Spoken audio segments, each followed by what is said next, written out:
இந்த காலத்துல எல்லாம் பொய் சொன்னால் தான் பிழைக்க முடியுங்கிறது ஒரு சில பேரோட நம்பிக்கை. ஒரு அப்பாவுக்கு தன் மகனுக்கு பொய் சொல்ல தெரியலையேங்கிற கவலை. பொய் சொன்னால் தான் இந்த உலகத்தில் பிழைக்கலாம், ஆனால் இவனுக்கு அது தெரியலையே, அதனால் இவனை அழைச்சிட்டு போய் நடுக்கடலில் விட்டுட்டு வந்துடுவோம் அப்படின்னு அழைச்சிட்டு புறப்பட்டான். கடற்கரைக்கு போனான். மகனுக்கு சந்தேகம், எங்கேப்பா என்னை அழைச்சிட்டு போகிறேன்னு கேட்டிருக்கான். கடலில் மீன் பிடிக்க கற்றுக் கொடுக்க போகிறேன் உனக்கு அப்படின்னானா. நான் ஏற்கனவே மீன் பிடிச்சிட்டேனேன்னானா இவன் மகன். எங்கே அதுன்னு கேட்டிருக்கான் அப்பங்காரன். சுட்டு சாப்பிட்டுட்டேன்ருக்கான் புள்ள. அப்பங்காரன் பார்த்தான், சரி நம்ம புள்ள பொழைச்சிக்கும் அப்படின்னு சொல்லி திருப்பி அழைச்சிட்டு வந்துட்டானா. ஒரு ஆள் அசையாமல் கிடக்கிறார். அவர் இருக்காரா போயிட்டாராங்கிறத எப்படி முடிவு பண்ணுறோம்? அவர் மூக்குக்கு முன்னாடி புறங்கையை வச்சு பார்க்குறோம், மூச்சு வருதா இல்லையா அப்படிங்கிறத கண்டுபிடிக்கிறதுக்காக. மூச்சுங்கிறது அவ்வளவு முக்கியமான ஒரு விஷயம். சுவாசம் இல்லைன்னா எதுவுமே இல்லை. நம்ம பூமி இருக்க அது கூட சுவாசிக்குதுங்கிறத சோவியத் விஞ்ஞானிகள் கண்டுபிடிச்சிருக்கிறாங்க. பூமிக்கு மேலே இருக்கிற மண் அடுக்கில் காற்றில் உள்ள ஆக்சிஜன் ஆக்சிகரணம் அடையுது அப்படின்னு தான் இதுவரைக்கும் எல்லோரும் நம்பிக்கிட்டு இருந்தாங்க. ஆனால் இப்போ என்ன கண்டுபிடிச்சிருக்கிறாங்கன்னா, அந்த ஆக்சிஜன் பூமிக்குள்ளே 1 கிலோமீட்டர் ஆழம் வரைக்கும் ஊடுருவி போகுதான். பூமிக்குள்ளே 2 பக்கமும் பல கிலோமீட்டர் வரைக்கும் பரவுதான். பூமிக்குள்ளே இருக்கிற நீர்நிலை அடுக்குகள் தான் நுரையீரல் செய்கிற வேலையை செய்யுதான். நம்ம உடம்புல நுரையீரல் இல்லைன்னா ஒன்றும் நடக்காது. ஒரு மரத்தை தலைகீழாக தொங்க போட்டால் எப்படி இருக்கும் அப்படி யோசிச்சு பாருங்கள். அப்படி தான் இதுவும் நுரையீரலும் அப்படி தான் இருக்கும். வலது பக்கம் ஒன்று, இடது பக்கம் ஒன்று. வலது பக்கம் நுரையீரல் கொஞ்சம் பெருசாக இருக்கும். நுட்பமான நரம்பு குழாய்கள் அதில் இருக்கும். கோடிக்கணக்கான நுண்ணிய குழாய்களை வச்சுக்கிட்டு தான் அது வேலை செய்யுது.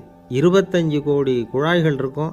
அதை அப்படியே முழுசாக பிரித்து பரப்புனா ஒரு டென்னிஸ் கோர்ட்டில் பாதி பரப்பளவு இருக்குமா. நுரையீரல் நிறம் கருஞ்சிவப்பு தான். புகை அதிகமாக உள்ளே போச்சுன்னா அது கருப்பாயிடுது. காற்றுல உள்ள பிராணவாயுவை இது இழுத்து எடுத்துக்கிட்டு ரத்தத்தை சுத்தப்படுத்துகிற முக்கியமான வேலையை இது செய்யுது. அசுத்த காற்றை வெளியில் அனுப்பி வச்சுருது. ஒருத்தர் வேகமாக ஓடி வரார், அவருக்கு மூச்சு இறைக்கும். பயங்கரமாக எதையாவது பார்த்து விடுறார், உடனே மூர்ச்சி ஆகிடுவார். இது மாதிரி சமயங்களில் வேறு எந்த தூண்டுதலும் இல்லாமல் நுரையீரல் தானாகவே இயங்கும். இப்படி ஒரு அவசியம் ஏற்படுறப்போ இயக்கத்தை தூண்டி விடுற முக்கியமான இணைப்பு மூளைக்கு கீழே முதுகு எலும்புக்கு மேற்பகுதியில் இருக்குது. அது உடனே சுவாசத்துக்கு அவசர உதவியை கொடுக்குது. இப்போ ஒருத்தர் பேசாமல் உட்காந்துருக்கார். இந்த சமயத்தில் அவருக்கு 1 பங்கு காற்று தேவைப்படுதுன்னு வச்சுக்கோங்க. அவர் எழுந்திரிச்சு நடக்கும் பொழுது 1.5 மடங்கு தேவைப்படும். ஓடுனார்னா 3 மடங்கு தேவைப்படும்.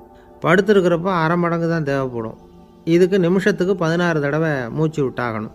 இப்படி சாதாரணமாக உள்ளே இழுக்கிற காற்று கொஞ்சம்தான் இருந்தாலும் இது மாதிரி 8 மடங்கு காற்றை உள்ளே இழுத்து வச்சுக்கிற சாமர்த்தியம் நுரையீரலுக்கு இருக்குதான். தண்ணி, நுண்கிருமிகள், ரசாயன பொருள் இப்படி எது உள்ளே போனாலும் நுரையீரல் சமாளிச்சுக்கும்.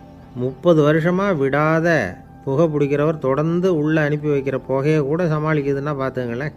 உள்ளே போகிற புகை நுட்பமான சுவாச முடிச்சுகளை அழிச்சு விடுது. கறி புகை அது மேலே படிஞ்சு உபயோகம் இல்லாமல் பண்ணிவிடுது. ஆனாலும் தேவைக்கு அதிகமாக 8 மடங்கு கூடுதலாக சுவாச முடிச்சுகள் நம்ம உடம்புக்குள்ளே இருக்கிறதுனால சமாளிக்க முடியுது. சமாளிக்க முடியலன்னா சில சமயம் மூச்சு திணறும். அதை ஒரு எச்சரிக்கையாக எடுத்துக்கிட்டு புகை பிடிக்கிற பழக்கத்தை விட்டுடணும். அதுதான் நல்லது. ஆனால் அப்படி யார் விடுறது? இணை பிரியாத 2 நண்பர்கள் இருந்தாங்களாம். 2 பேரும் விடாமல் சிகரெட்டு குடிக்கிறவங்க.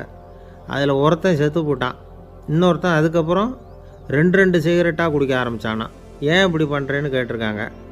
நான் 1 சிகரெட்டு தான் குடிக்கிறேன், செத்து போன என்னுடைய ஃப்ரெண்டு இருக்கானே செத்து போனவன், அவனுக்காக இன்னொரு சிகரெட்டு குடிக்கிறேன் அப்படின்னு நானா. இது ரொம்ப ஆபத்து, விட்டுடு அப்படின்னு சொல்லியிருக்காங்க. சரின்னு ஒத்துக்கிட்டான். ஆனால் அதுக்கப்புறமும் 1 சிகரெட் வீதமாக குடிச்சிக்கிட்டே இருந்தான். சிகரெட்டு பழக்கத்தை நீ இன்னும் விடலையான்னு கேட்டாங்களாம். அந்த பழக்கத்தை நான் எப்போவோ விட்டுட்டேன், இப்போ நான் குடிக்கிறது என் ஃப்ரெண்டுக்காக அப்படின்னு நானா. இவங்கெல்லாம் எப்படி திருந்துறது? என்னை விட யோக்கியம் இந்த உலகத்தில் வேறு யாரும் இல்லை சார் அப்படின்னார் ஒருத்தர். அவரை விட அயோக்கியன் வேறு யாரும் இருக்க முடியாதுங்கிற முடிவுக்கு கேட்டவங்க வந்துட்டாங்களாம். மனுஷனுக்கு இருக்கிற ஒரு மிகப்பெரிய குறையே தன்கிட்ட இருக்கிற குறை அவனுக்கு தெரியாமல் போகிறது தான். ஆனால் அடுத்தவங்ககிட்ட இருக்கிற குறை இவனுக்கு தெளிவாக தெரிஞ்சிடும். ஒரு ஒட்டகம் ஒரு கொக்கை பார்த்து ஒரு கேள்வி கேட்டுதான். என்ன கேள்வி தெரியுமா? உன் கழுத்து ஏன் இப்படி வளைஞ்சி போயிருக்குது அப்படின்னு கேட்டிருக்கு. இதுக்கு உடம்பே வளைச்சல். இது போய் கொக்கை கிண்டல் பண்ணுது. இன்றைக்கி மனித சுபாவமும் கிட்டத்தட்ட இப்படி தான் இருக்குது. இந்த உலகத்தில் குறையில்லாத மனிதர்கள் யாரும் கிடையாது, நாம் உள்பட அப்படிங்கிறத முதல்ல நாம் நல்லா புரிஞ்சுக்கணும். ஒரு ஊரில் ஒரு விற்பனை நிலையம் இருந்தது. செல்ல பிராணிகளை விற்பனை செய்கிற நிலையம் அது. நாய், கிளி, பூனை இப்படி நிறைய வச்சு விற்பனை பண்ணிகிட்டு இருக்கிறாங்க. நாய்க்குட்டி விற்பனை செய்கிற பகுதியில் ஒரு சிறுவன் நின்றுக்கிட்டு இருந்தான். விற்பனை செய்கிற ஆளுகிட்ட விலை கேட்டுக்கிட்டு இருந்தான். அதோ இருக்குதே அந்த நாய்க்குட்டி என்ன விலை அப்படின்னு கேட்டானா. 1000 ரூபா அப்படின்னாரான். சரி அது வேணாம், இது என்ன விலைன்றிருக்கான். 500 ரூபா அப்படின்னாரான். இந்த சின்ன பையன் கையில் வச்சுருந்தது வெறும் 50 ரூபா தான். அதனால் இதை விட குறைச்சலாக கிடைக்குமான்னு பார்த்துருக்கான். அந்த கடையில் ஒரு மூலையில் சரியாக கவனிக்கப்படாமல் ஒரு நாய்க்குட்டி படுத்து கிடந்தது. பாவமாக கத்திக்கிட்டு இருந்தது. அதை பார்த்ததுமே இவனுக்கு அது ரொம்ப பிடிச்சி போச்சு. உடனே அந்த கடைக்காரரை பார்த்து, அதுவும் அந்த மூலையில் படுத்து கிடக்குதே அந்த நாய்க்குட்டி என்ன விலை அப்படின்னு கேட்டிருக்கான். தம்பி, அது ஒரு கால் ஊனம், அதனால் அது உன்னோட குதித்து விளையாடவோ ஓடுறதோ அதால் முடியாத காரியம் அப்படின்ட்டுருக்கார் அவர். அது தெரிஞ்சுதாங்க கேட்குறேன், அதோட விலை என்ன அதை மட்டும் சொல்லுங்களேன் அப்படின்ட்டுருக்கான். தம்பி, இது வந்து கால் ஊனம் உள்ள ஒரு நாய். இதை போய் காசு கொடுத்து வாங்கிறதுக்கு யாராவது பிரியப்படுவாங்களா? இதை நான் உனக்கு இலவசமாகவே தர்றேன், எடுத்துகிட்டு போ அப்படின்னாரான். இதை கேட்டதும் அந்த சிறுவனுக்கு கோவம் வந்துட்டு தான். நீங்கள் ஒன்றும் சும்மா கொடுக்க வேணாம், இந்தாங்க 50 ரூபா, இதை வச்சுக்கிட்டு நாய்க்குட்டியை கொடுங்க அப்படின்ட்டுருக்கான். அவருக்கு ஒன்றும் புரியல, ஆச்சரியமாக இருந்தது. சரின்னு பணத்தை வாங்கிட்டு நாய்க்குட்டியை தூக்கி கொடுத்தார். அந்த சிறுவன் அந்த நாய்க்குட்டியை 2 கையாலையும் வாங்கினா, மார்போட பிரியமாக சேர்த்து அணைச்சிக்கிட்டான். தெருவில் இறங்கி நடக்கிறான். அப்படி நடக்கும்பொழுது தான் பார்க்குறார், கடைக்காரர் வந்து ஆச்சரியமாக அவனை பார்க்குறார். அப்போ தான் அவருக்கு ஒரு விஷயம் புரியுது. அந்த சிறுவன் தெருவில் நாய்க்குட்டியை மார்போடு அணைச்சிக்கிட்டு விந்தி விந்தி நடந்து போய்கிட்டு இருக்கிறான். ஆமாம், அவனுக்கும் ஒரு கால் ஊனம். இந்த நாய்க்குட்டியை யாருமே வாங்க மாட்டாங்கன்னு நினச்சிக்கிட்டு இருந்தார். குறையுள்ள அதுக்கும் ஒரு எஜமானன் கிடச்சிட்டான். அதனால் ஊனம் ஒரு குறை இல்லை அப்படிங்கிற உண்மையை அந்த கடைக்காரர் புரிஞ்சுக்கிட்டாராம். நம்மால் ஒருத்தர் கொஞ்சம் வயசானவர், எழுந்திரிச்சு சரியாக நடக்க முடியாது, சாய்வு நாற்காலியிலேயே எப்பவும் உட்காந்துருப்பார். அவர் தனக்கு துணையாக ஒரு நாயை பக்கத்தில் வச்சுருந்தார். அதுவும் ரொம்ப வயசான ஒரு நாய், எழுந்திரிக்கவே சிரமப்படும், நடக்கவும் முடியாது. அவர் பக்கத்துலேயே இதுவும் சோர்ந்து போய் படுத்து கிடக்கும். அந்த பெரியவரை பார்க்க வந்த ஒருத்தர் கேட்டார், ஏங்க, ஒரு சின்ன பையனை உங்களுக்கு துணையாக வச்சுக்கப்படாதா? இந்த நாயை உங்களுக்கு பாதுகாப்பாக வச்சுருக்கிறீங்களே, உங்களுக்கு ஒரு ஆபத்துன்னா இது எப்படி உங்களுக்கு உதவ முடியும் அப்படின்னார். அப்போ அவர் சொன்னாராம், எனக்கு ஒரு ஆபத்துன்னா அந்த சமயத்தில் இந்த நாய் என்னை தனியாக விட்டுட்டு ஓடி போயிடாமல் இருக்கணும்ல, அதுக்காக தான் இதை நான் வச்சுருக்கிறேன் அப்படின்னாராம். நம்மளில் சில பேர் ரொம்ப தைரியமாக இருப்பாங்க. நாம் கூட சொல்கிறது உண்டு, அந்த ஆளுகிட்ட வர்றதுக்கு எமன் கூட பயப்படுவான் அப்படின்னு சொல்கிறது உண்டு. தைரியசாலிகளை நெருங்கிறதுக்கு எமன் பயப்படுவான் அப்படின்னு சொல்கிறது உண்மை தான், அது பொய் இல்லை. மன வலிமை இருக்குது பாருங்கள், அது மனுஷனை காப்பாற்றும். இது வந்து மருத்துவ ரீதியான உண்மை. உடல் கோளாறுகள் மன ஆரோக்கியத்தை பாதிக்கும். மன எழுச்சி, மன போராட்டம் இதெல்லாம் வந்து உடல் இயக்கத்தில் மாறுதலை உண்டாக்குது. சில வகையான நோய்களுக்கும் மனசுக்கும் இருக்கிற சம்பந்தம் என்னங்கிறத பற்றியெல்லாம் இப்போ ஆராய்ச்சி பண்ணுறாங்க. ஆஸ்மா, மூட்டு வலி, பெருங்குடல் அழற்சி, உயர் இரத்த அழுத்தம், சோரியாசிஸுங்கிற தோல் வியாதி, வயிற்று புண்ணு, இந்த தைராய்டு நச்சுத்தன்மை, இது மாதிரி நோய்களை உண்டாக்குறதுல மனசோட பங்கு என்னங்கிறத பற்றியெல்லாம் ஆய்வு பண்ணி பார்த்துருக்குறாங்க. எதுக்கு எடுத்தாலும் சோர்ந்து போகிறது, தோண்டு போகிறது, இப்படிப்பட்ட மனவாகு, அதோட யாரும் நமக்கு உதவ முடியாது அப்படிங்கிற மனோபாவம், கைவிடப்பட்ட மனநிலைமை, இதெல்லாம் வந்து நோயோட தீவிரத்தை ரொம்ப அதிகரிக்க செய்யுதான்.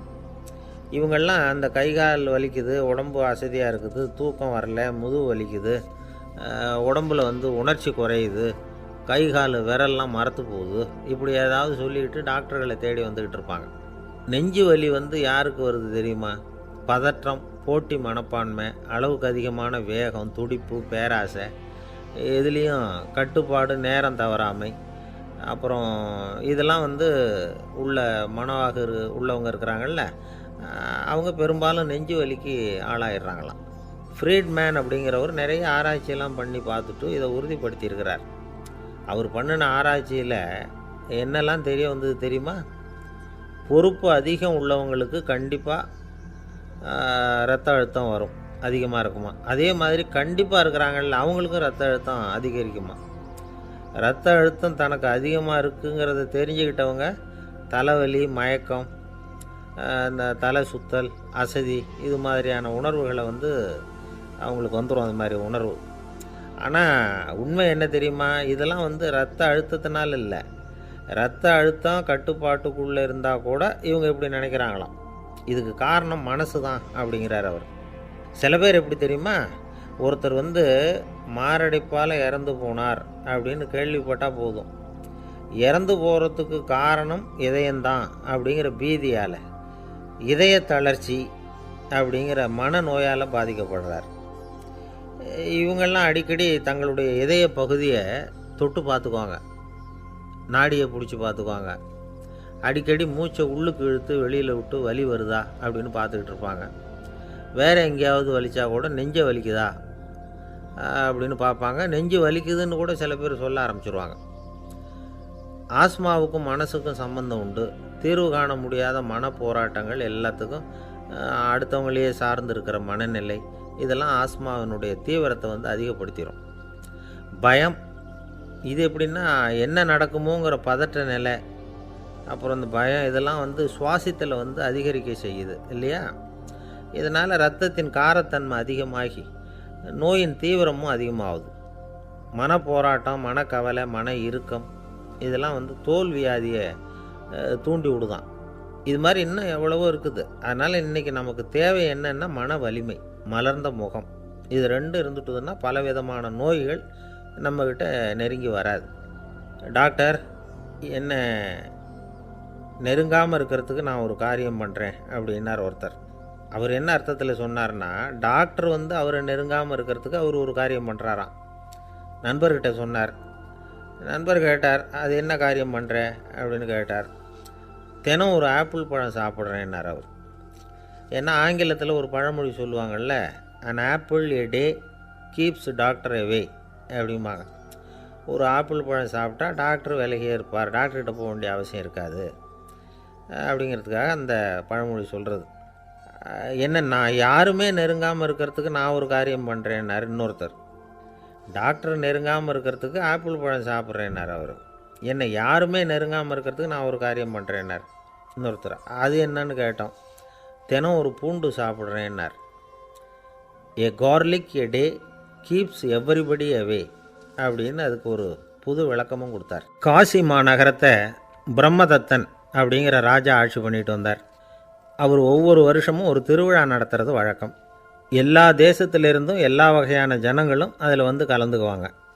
ஒரு சமயம் அது மாதிரி விழா நடந்துக்கிட்டு இருந்தது. வைகுண்டத்திலேருந்து தேவலோகத்திலேருந்து நிறைய தேவகுமாரர்கள்லாம் காசி நகருக்கு அப்போது வந்திருந்தாங்க. அதில் முக்கியமாக ஒரு 4 தேவகுமாரர்கள், அந்த 4 பேரையும் சுற்றி ஏகப்பட்ட கூட்டம். அப்படி என்ன விசேஷம் அவங்கக்கிட்ட அப்படின்னா, மற்றவங்கள விட அவங்க முகம் அழகாக இருந்ததா அப்படி பார்த்தா அப்படியும் இல்லை. அவங்க அணிஞ்சிருந்த மலர் மாலைகள் தான் அதுக்கு காரணமாக. அந்த மலர்கள்லேருந்து அப்படி ஒரு அபூர்வமான நறுமணம். இதுக்கு முன்னாடி இப்படி ஒரு நறுமணத்தை அந்த ஊர் ஜனங்க அனுபவிச்சதே இல்லை. அதுதான் அந்த 4 பேரையும் சுற்றி கூட்டம். எல்லோரும் கேள்வி கேட்க ஆரம்பித்தாங்க. உடனே அந்த 4 தேவகுமாரர்களும் எல்லாருக்கும் தெரியும்படியாக வானத்தில் எழும்பி கொஞ்சம் உயரமாக நின்றுக்கிட்டாங்க.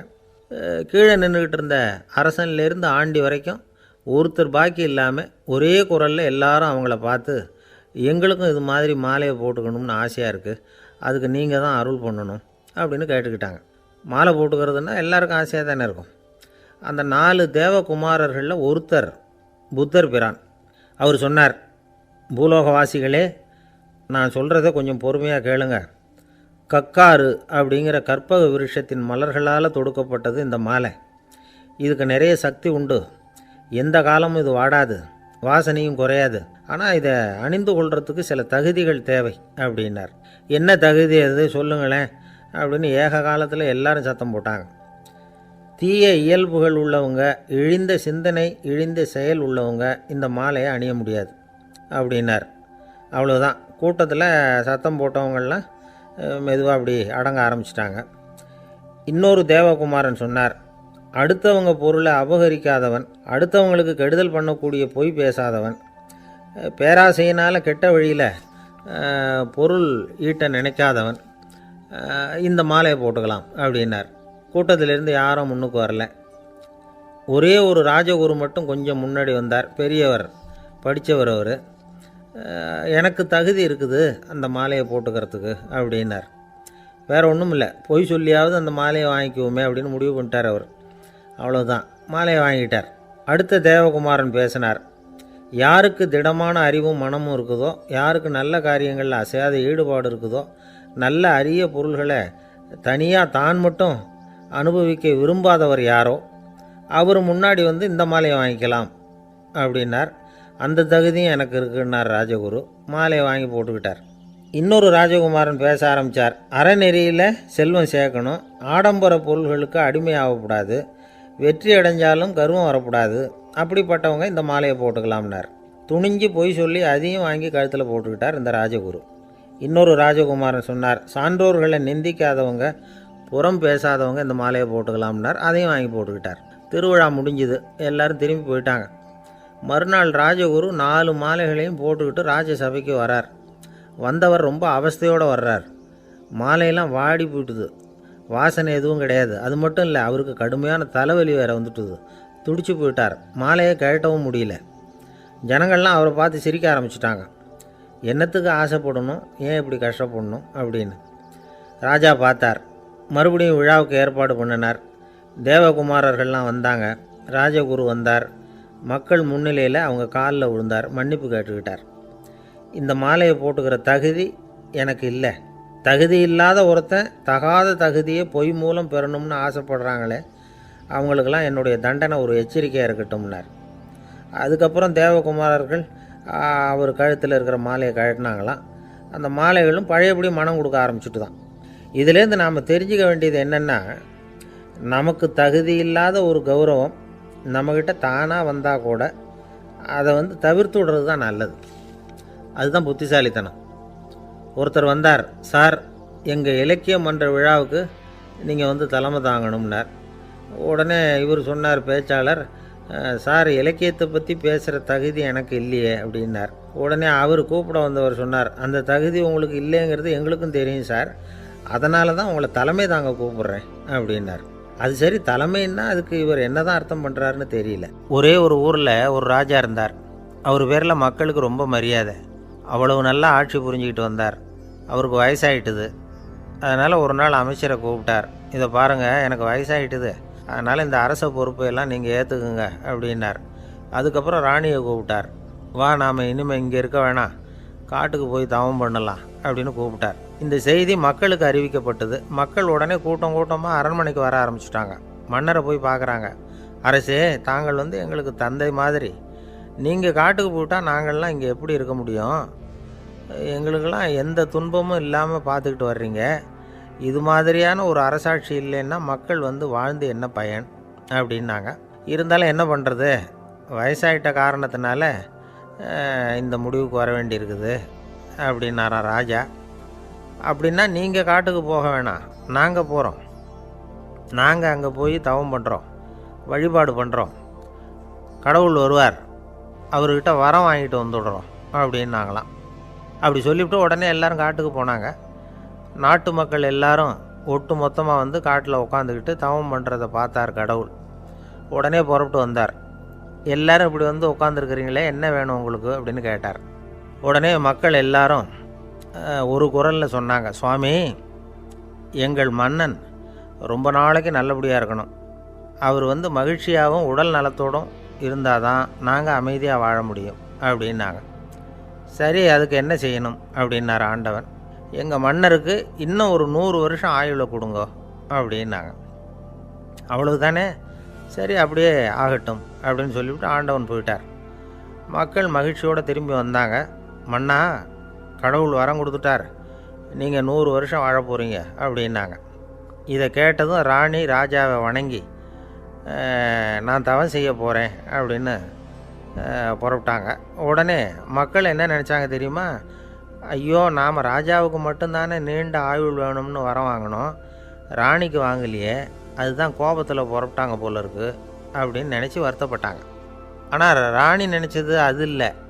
ராணி போய் தவம் பண்ணாங்க, கடவுள் காட்சி கொடுத்தார். இவங்க கேட்குறாங்க, சுவாமி, ராஜாவுக்கு மட்டும் 100 வருஷம் ஆயுள்னு வரம் கொடுத்துட்டீங்க, அப்படின்னா குடிமக்களும் 100 வருஷம் இருக்கணும்.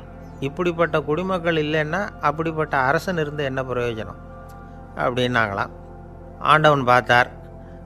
சரி, அவங்களும் 100 வருஷம் வாழ்வாங்க, அது மட்டும் இல்லை, நீயும் 100 ஆண்டு காலம் வாழ வரமளிக்கிறேன் அப்படின்னு சொல்லிவிட்டு மறைஞ்சிட்டார்.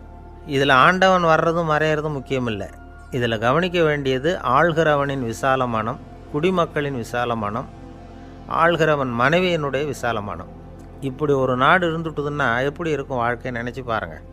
அதனால தான் பெரியவங்கள்லாம் சொல்கிறாங்க, இதய வாசல் திறந்தே இருக்கணும், இதயத்தின் கதவுகளை மூடாதீங்க அப்படின்னு சொல்லுவாங்க. என்கிட்ட ஒருத்தர் சொன்னார், என்னுடைய இதய வாசல் எப்பவும் திறந்தே தான் இருக்குதுன்னார். எதனால் அப்படி சொல்கிறீங்க அப்படின்னு கேட்டோம்.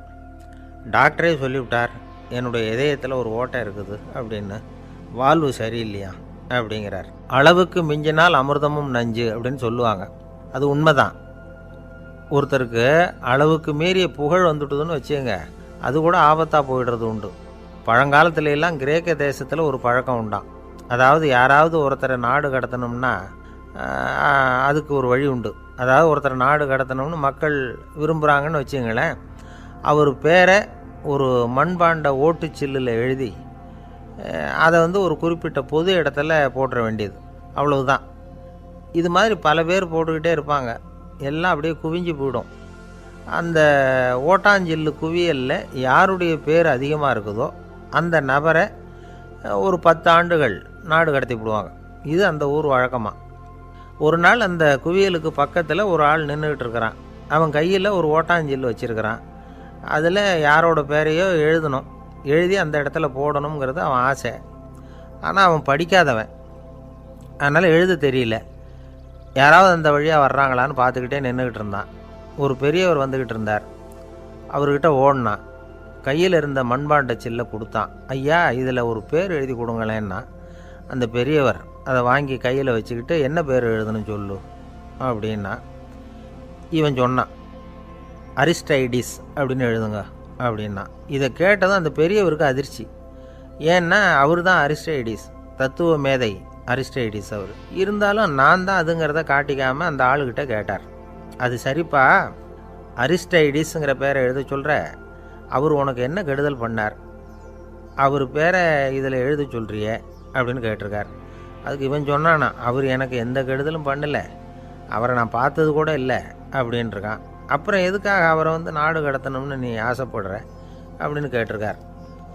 இப்போ அந்த ஆள் சொல்கிறான், அரிஸ்டைடஸை பற்றி எல்லாரும் பேசுகிறாங்க, அவர் ரொம்ப நல்லவர், அவர் ஒரு பெரிய அறிவாளிங்கிறாங்க, அவர் ஒரு பெரிய வள்ளல், பேரறிஞர், இப்படி எல்லாரும் சொல்கிறத கேட்டு கேட்டு எனக்கு ரொம்ப அலுத்து போயிட்டுது, அதனால தான் வெறுப்பாயிட்டேன் அப்படின்னு நானும். இதிலேருந்து என்ன தெரியுது, நாம் நல்லவனாக இருக்கிறதுல ஒன்றும் இடைஞ்சல் இல்லை. ஆனால் நம்மளை நல்லவன் எல்லாரும் சொல்ல ஆரம்பிச்சிட்டாங்கன்னு வச்சுக்கோங்க, அப்போ இடைஞ்சல் ஆரம்பம்னு அர்த்தம். எதுவுமே அளவுக்கு மிஞ்சி போகாமல் பார்த்துக்க வேண்டியது ரொம்ப அவசியம். அளவுக்கு அதிகமாக ஆசைப்படாதவங்களில் ஆப்ரஹாம் லிங்கனும் ஒருத்தரான். அவர் ஒரு தடவை தன்னுடைய நண்பர்கள்கிட்ட பேசிக்கிட்டு இருந்தாராம். ஒருத்தர் கேட்டிருக்கார், ஒரு மனுஷனுக்கு கால்கள் எவ்வளோ உயரம் இருக்கணும் அப்படின்னு கேட்டாராம். இதுக்கு ஆப்ரஹாம் லிங்கன் சொன்னாராம், அது என்ன, இடுப்புலேருந்து தரையை தொடுற அளவுக்கு உயரம் இருந்தால் போதும் அப்படின்னாராம். ஒரு ஜென் துறவி, அவருக்கு ரொம்ப வயசாகிட்டுது, கடைசி காலம். நண்பர்களெல்லாம் கூப்பிட்டார். நண்பர்களே, நான் வித்தியாசமான முறையில் சாகணும்னு ஆசைப்படுறேன், அதுக்கு ஏதாவது யோசனை சொல்லுங்களேன் அப்படின்னு கேட்டாராம். நண்பர்கள் சிரித்தாங்க. என்ன பேச்சு பேசுகிறீங்க, சாவறதுங்கிறது என்ன விளையாட்டுத்தனமான காரியமா அப்படின்னு கேட்டிருக்காங்க. அந்த துறவி கொஞ்ச நேரம் யோசனை பண்ணார். அப்புறம் கேட்டாராம், இது வரைக்கும் யாராவது நடந்துக்கிட்டே இறந்துருக்குறாங்களா அப்படின்னாராம். எல்லாரும் இல்லைன்னாங்களாம். ஒருத்தர் மட்டும் சொல்லியிருக்கார், அப்படியும் ஒருத்தர் இறந்துருக்கிறதாக ஒரு கதையில் படிச்சிருக்கிறேன், ஒரு ஞானியால் தான் அப்படியெல்லாம் செய்ய முடியும் அப்படின்னு அவர் சொன்னாராம். சரி, அப்படின்னா அந்த முறை நமக்கு வேணாம், நின்றுக்கிட்டே யாராவது உயிரை விட்டுருக்காங்களா அப்படின்னு விசாரித்தாராம். அப்படியும் ஒருத்தர் இறந்துருக்கிறார் அப்படின்னாங்களாம். மறுபடியும் அந்த துறவி யோசனை பண்ணியிருக்கிறார், ஏதாவது வித்தியாசமான முறையில் நாம் போகணும் அப்படிங்கிறது அவருடைய விருப்பம். மனிதன் எப்படி வாழ்கிறானோ அப்படி இறப்பது தான் நல்லது. சரி, யாராவது தலைகீழாக யோகம் செய்யும் நிலையில் இறந்துருக்கிறாங்களா அப்படின்னு விசாரித்தாராம். நண்பர்கள் சிரித்தாங்க. தலைகீழாக நின்னபடி இறந்ததாக நாங்கள் கேள்விப்பட்டதே இல்லை, அது முடியாத காரியம் அப்படின்ட்டுருக்காங்க. இப்போ அந்த துறவிக்கு திடீர்னு உற்சாகம் வந்துட்டுது. உடனே எழுந்திரிச்சார், தலைகீழாக நின்னார், அப்படியே உயிரை விட்டுட்டார். அவ்வளோதான். அந்த மடாலயத்தில் ஒரே குழப்பம், எப்படி அவரை கீழே இறக்கி படுக்க வைக்கிறது அப்படின்னு புரியல. இப்படி உயிர் விடுறதை பற்றி அவங்க இது வரைக்கும் கேள்விப்பட்டதும் இல்லை. உண்மையிலேயே இவர் இறந்து தான் போனாராங்கிறதும் தெரியல. சோதித்து பார்த்தாங்க, இதய துடிப்பு, நாடி துடிப்பு எல்லாம் நின்று போயிருந்தது.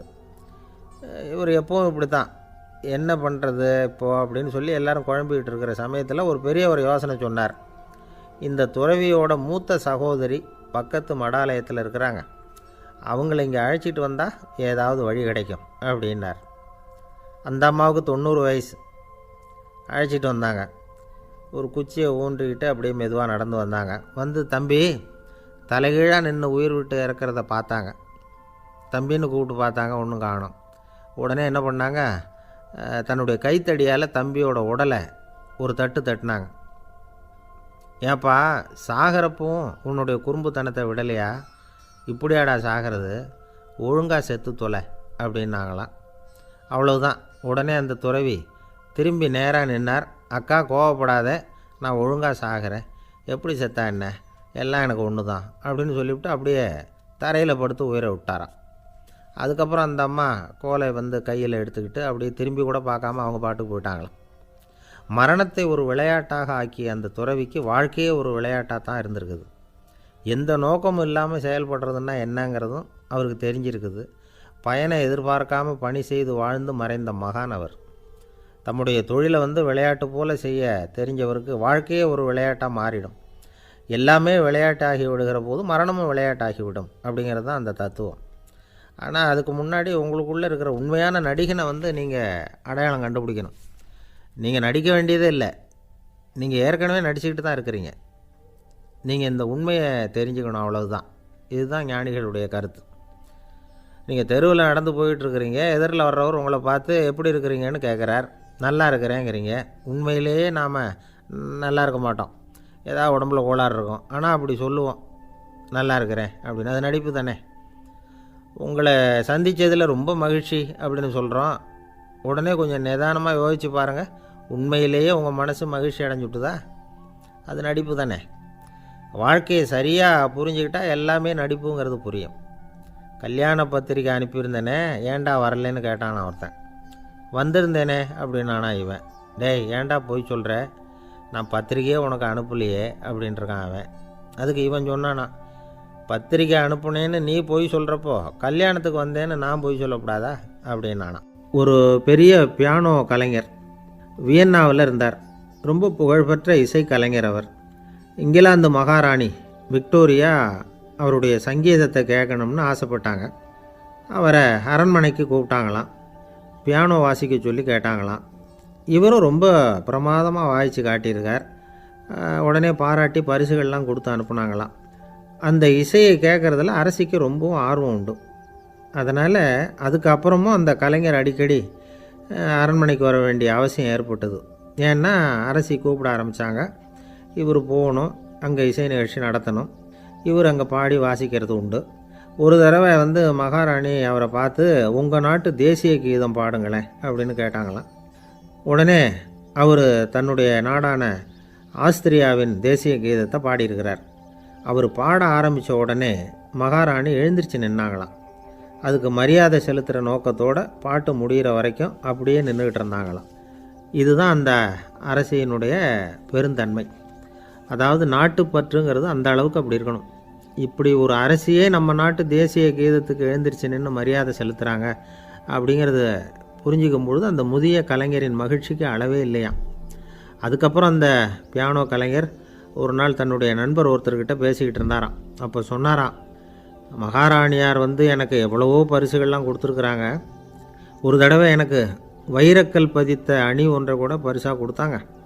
ஆனால் அதை விட உயர்ந்த விலை மதிக்க முடியாத அணி என்ன தெரியுமா, நான் என்னுடைய நாட்டு தேசிய கீதத்தை நான் பாடுறப்போ அவங்க எழுந்திரிச்சு நின்று மரியாதை செலுத்தினாங்களே, அதுதான் எனக்கு கிடைச்ச மிகப்பெரிய பரிசு அப்படின்னாராம். எனக்கு தெரிஞ்ச சங்கீத வித்வான் ஒருத்தர் இருக்கார். சமீபத்தில் ஒரு நாள் அவரை பார்த்தேன். எப்படி போயிட்டுருக்கு உங்கள் தொழில் அப்படின்னு கேட்டேன். ரொம்பவும் வித்தியாசமாக போயிட்டுருக்குங்க அப்படின்னார். என்ன சொல்கிறீங்க அப்படின்னேன். முன்னாடியெல்லாம் நான் பாடினா எதிரில் இருக்கிறவங்க தான் எழுந்திரிச்சு போயிட்டு இருந்தாங்க. இப்போ எப்படின்னா நான் பாட ஆரம்பிச்சுட்டா உடனே பக்கவாத்தியக்காரனே எழுந்திரிச்சு போயிடுறான் அப்படின்னார் ரொம்ப வேதனையோட. பொங்கல் திருநாள்னால் இது ஏதோ அறுவடை திருநாள் அப்படின்னு சொல்லுவோம். அதாவது வருஷம் பூரா நாம் பாடுபட்டு அதனுடைய பலனை அனுபவிக்கிற நாள் அப்படிங்கிறது நாம் சொல்லிகிட்டு இருக்கிறது. இது முக்கியமாக இது ஒரு நன்றி அறிவிப்பு நாள் அப்படின்னு சொல்லுவாங்க. இன்றைக்கி நிறைய நன்றி அறிவிப்பு கூட்டம்லாம் நடந்துக்கிட்டு இருக்குல்ல, அது மாதிரி விவசாயிகள் நடத்துகிற ஒரு நன்றி அறிவிப்பு விழா இது. யாருக்கு நன்றி சொல்கிறாங்கன்னா ஆதவனுக்கு. அதாவது சூரியன் இல்லைன்னா விவசாயம் இல்லை. அதனால் ஆதவனுக்கு நன்றி செலுத்துகிற நாளாக இந்த பொங்கல் திருநாளை நாம் கொண்டாடுறோம். அதாவது இந்த பொங்கலில் விவசாயிகள்கிட்டேருந்து நிறைய பண்புகளை நாம் தெரிஞ்சுக்க வேண்டிய நாள் இது. விவசாயிகள் அவங்க விவசாயம் முன்னேறி இருக்கிற அளவுக்கு விவசாயிகளுடைய வாழ்க்கை தரம் முன்னேறலை. அந்த அளவுக்கு அவர்கள் நாட்டுக்காக உழைச்சிக்கிட்டு இருக்கிறாங்க. அந்த காலத்திலே அதை பற்றி ஒரு கதை சொல்கிறது உண்டு. ஒரு வயசான ஆள் நிலத்தில் ஏறு உழுதுகிட்டு இருந்தாராம். கிழிஞ்சு போன ஒரு சின்ன துண்டை தான் இடுப்பில் கட்டியிருந்தாராம். தலையில் ஒரு கந்தலை சுற்றி இருந்தார். உடம்பு பூரா சேரு, ரொம்ப ஏழை. ஏறு ஓட்டிகிட்டு இருக்கிறவர் வேறு எப்படி இருப்பார்? இருந்தாலும் அந்த ஆள் ரொம்ப ஜாலியாக பாட்டு பாடிக்கிட்டே ஏறு உழுதுகிட்டு இருந்தாராம். உடம்புல தான் அவர் ஏழையை தவிர மனசில் ஒரு ஏழையாக தெரியல. அந்த சமயத்தில் அந்த நாட்டு ராஜா அந்த பக்கமாக குதிரை மேலே வந்தாராம். வேட்டைக்கு போயிட்டு பரிவாரங்களோடு திரும்பி வந்துக்கிட்டு இருக்கிறார். ரொம்ப செல்வ செழிப்பில் இருக்கிற ராஜா அவர் இந்த வயசான விவசாயியை பார்த்துருக்கார். இந்த ஆள் ரொம்பவும் ஏழைங்கிறது அவர் பார்த்தாவே பளிச்சுன்னு தெரியுது. கட்டிக்கிறதுக்கு நல்ல துணி இல்லை, உடம்போ இழைச்சி போயிருக்குது, வயிறு முதுகில் போய் ஒட்டிக்கிட்டு இருக்கு, கண்ணு குழி விழுந்து போயிருக்குது. ஆனாலும் முகத்தை பார்த்தா சந்தோஷமாக இருக்கிற மாதிரி இருக்குது. இவ்வளோ உற்சாகமாக பாடிக்கிட்டு இருக்கிறாரே அப்படின்னு ஆச்சரியமாக நினச்சி பார்த்தார் அந்த ராஜா. சரி, அவர்கிட்ட கொஞ்சம் பேச்சு கொடுத்து பார்க்கலாம் அப்படின்னு முடிவு பண்ணார். ஐயா பெரியவரே, இப்படி கொஞ்சம் வர முடியுமான்னாராம். பொழுது போகிறதுக்குள்ளே நான் இந்த வயல் பூரா உழவு ஓட்டி ஆகணும், அதனால் பேசுகிறதுக்கு நேரம் இல்லை அப்படின்னாராம் அந்த பெரியவர். என்ன அவ்வளவு அவசரமாக? மீதி இருந்தால் நாளைக்கு உழுதக்கூடாதா? அது சரி, உனக்கு எத்தனை ஏக்கர் நிலம் இருக்குது அப்படின்னு விசாரிச்சிருக்கார் ராஜா. எனக்குன்னு சொந்தமாக உள்ளங்கை அளவு கூட நிலம் கிடையாது. இது எங்கள் முதலாளியோட நிலம். இதை பூராவும் உழுது முடித்தாதான் அவர் கூலி கொடுப்பார். நான் கூலிக்கு உழுதுகிட்டு இருக்கிறேன். உங்ககிட்ட பேசிக்கிட்டு இருந்தால் அவருக்கு துரோகம் பண்ணது மாதிரி ஆகிடும் அப்படின்னாராம். ராஜா குதிரையை விட்டு கீழே இறங்கினார். வரப்பில் நடந்து அந்த பெரியவர்கிட்டே போனாராம். சரி, ஒரு நாள் பூரா உழுதா உனக்கு எவ்வளவு கூலின்னு கேட்டிருக்கார். 8 அணா கூலி கிடைக்கும்னாராம் அவர். இது ரொம்ப காலத்துக்கு முன்னாடி நடந்த ஒரு சம்பவங்கிறதுனால அப்போ 8 அணா கூலிங்கிறது ரொம்ப பெருசு. இருந்தாலும் அதுவும் அந்த ராஜாவுக்கு பெரிய கூலியாக தெரியல. இவ்வளவு தானா, இதை வச்சுக்கிட்டு நீ எப்படி காலம் தள்ளுற அப்படின்னாராம். ஒன்றும் கவலை இல்லை அப்படின்னாராம் அவர். ராஜாவுக்கு ரொம்ப ஆச்சரியமாக போச்சு. 8 அணா கூலி வாங்குகிற இந்த ஆள் கவலை இல்லாமல் இருக்கிறார், ஏராளமான வசதியோடு இருக்கிறன்னா கவலை இல்லாமல் வாழ முடியலையே அப்படின்னு நினச்சி பார்த்துருக்கார். அது சரி, 8 அணாவில் எப்படி குடும்பம் நடத்துகிற அப்படின்னு கேட்டாராம். எனக்கு கிடைக்கிற 8 அணாவில் 2 அணா குடும்பத்துக்கு செலவழிக்கிறேன், 2 அணா பழைய கடனுக்கு கொடுக்குறேன், 2 அணா தர்மம் செய்கிறேன், 2 அணா வட்டிக்கு கொடுக்குறேன், ஒரு குறையும் இல்லைன்னாராம். ராஜாவுக்கு ஒன்றும் புரியல. எனக்கு ஒன்றும் புரியலையேன்னு இருக்கார். ஐயா, எனக்கும் என் மனைவிக்கும் 2 அணா செலவாகுது. வயசான அம்மா அப்பா இருக்கிறாங்க, சின்ன வயசில் என்னை காப்பாற்றினவங்க அவங்க. அந்த கடனுக்கு 2 அணா செலவாகுது, அது பழைய கடன். என் தங்கச்சி ஒருத்தி ஆதரவு இல்லாத நிலைமையில் தன்னுடைய மகனோட என் வீட்டில் இருக்கிறா. அவளுக்கும் அவள் மகனுக்கும் 2 அணா செலவு பண்ணுறேன், அது தர்மம். எனக்கு 2 பிள்ளைங்க இருக்கிறாங்க, அவங்களுக்கு 2 அணா செலவு பண்ணுறேன், அது வட்டிக்கு கொடுக்கறது மாதிரி. பிற்காலத்தில் அவங்க எங்களை காப்பாற்றுவாங்க. அந்த வகையில் நான் திருப்தியோடு வாழ்ந்துக்கிட்டு இருக்கிறேன் அப்படின்னாராம். ராஜாவுக்கு அர்த்தம் புரிய ஆரம்பிச்சுதான். அந்த பெரிய நிலத்தை விலை கொடுத்து வாங்கி அந்த பெரியவருக்கே தானமாக கொடுத்துட்டாராம். இப்போ உழுதவருக்கே நிலம் சொந்தமாகிட்டுது. அன்னையிலேருந்து அரசனுக்கும் ஆறுதல் கிடைச்சிதான். இப்படி ஒரு கதை சொல்லுவாங்க. 8 அணா வருமானத்தை வச்சுக்கிட்டு எப்படி காலத்தை தள்ளுறதுன்னு சொல்கிறதுக்காக இந்த கதையை சொல்கிறதாக யாரும் தப்பாக நினச்சிக்கக்கூடாது. கிடைக்கிறத எப்படி பங்கு போடுறார், எப்படி திருப்தியாக வாழறார் அப்படிங்கிறது தான் முக்கியம்.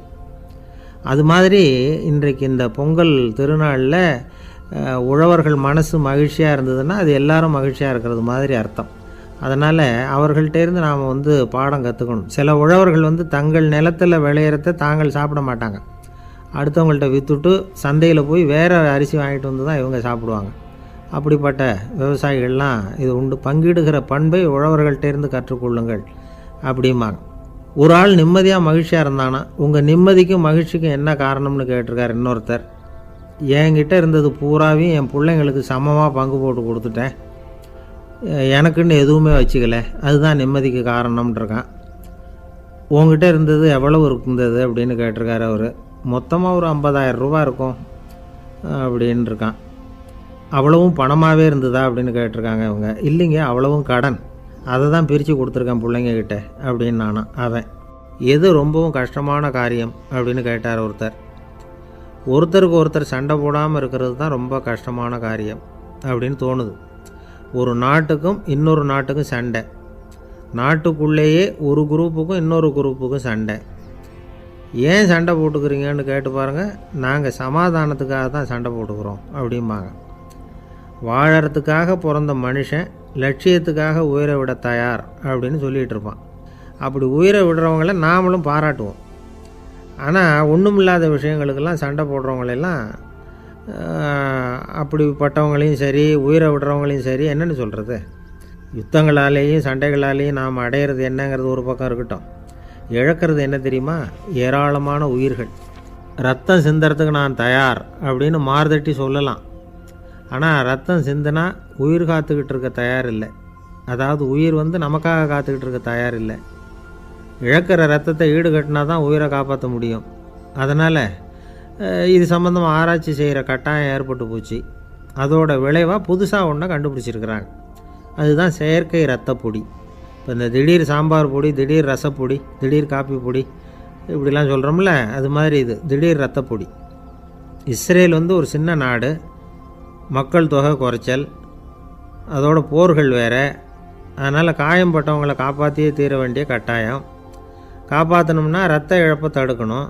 அப்படின்னா உடனடியாக புது ரத்தம் செலுத்தி ஆகணும். திடீர்னு ரத்தம் வேணும்னா எங்கே போகிறது? அதுவும் கிடைக்கிற ரத்தம் சேர்கிற குரூப்பாக இருக்கணும். ஒரு வேடிக்கை பார்த்தீங்களா, நான் வேறு குரூப்பு நீ வேறு குரூப்புன்னு இவன் சண்டை போடுறான்.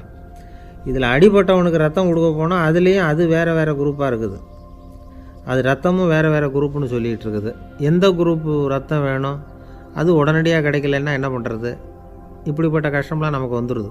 இதுக்காக தான் விஞ்ஞானிகள் இந்த ரத்த பொடியை கண்டுபிடிச்சிருக்கிறாங்க. அதாவது ஒரு ஆள் அடிபட்டு போட்டான்னு வச்சுங்களேன், அவனுக்கு ரத்தம் கிடைக்கல, உடனே என்ன பண்ணலாம்? இந்த சுத்தப்படுத்தப்பட்ட தண்ணீரை கொஞ்சம் எடுத்துக்க வேண்டியது, அதில் இந்த ரத்த பொடியை கரைக்க வேண்டியது. இப்போ இந்த செயற்கை ரத்தம் தயாராகிட்டுது. இதை அந்த ஆள் உடம்புல ஏற்றி விட்டுற வேண்டியது. இயற்கையாக நம்ம உடம்பில் இருக்கிற ரத்தம் என்னென்ன வேலை செய்யுதோ அதே வேலையை இதுவும் செய்யும். அதாவது ஆக்சிஜனை உடம்புல எல்லா இடத்துக்கும் எடுத்துகிட்டு போகுது. அந்த வேலையை இந்த செயற்கை ரத்தமும் செஞ்சுடுது.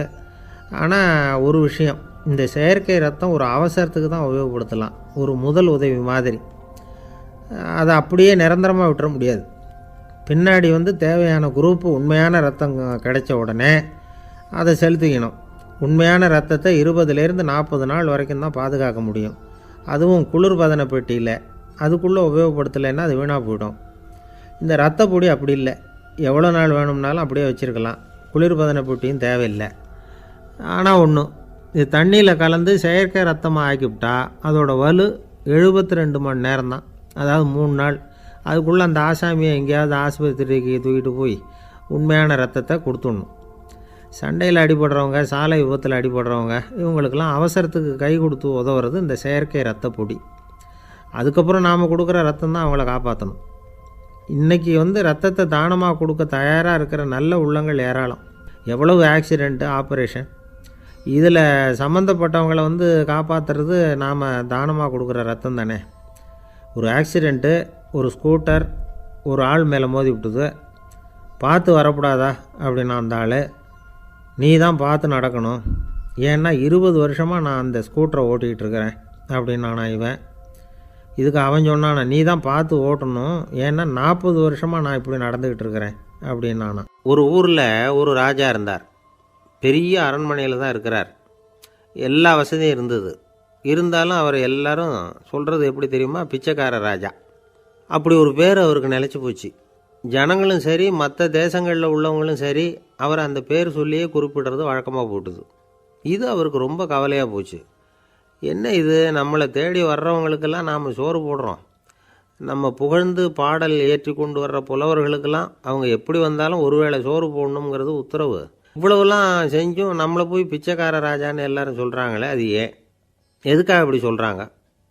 இதுதான் ராஜாவுக்கு குழப்பம். சரி, இதை பற்றி நம்ம அமைச்சர்கள்கிட்ட கேட்கலாமா அப்படின்னு யோசனை பண்ணார். இந்த விஷயத்தை போய் அவங்கக்கிட்ட எப்படி கேட்குறதுன்னு அவருக்கு தயக்கமாக இருந்தது. கௌரவ குறைச்சலாக தெரிஞ்சுது அவருக்கு. சரி, சாதாரண குடிமக்கள்கிட்ட இதை பற்றி கேட்கலாமா அப்படின்னு யோசனை பண்ணார்.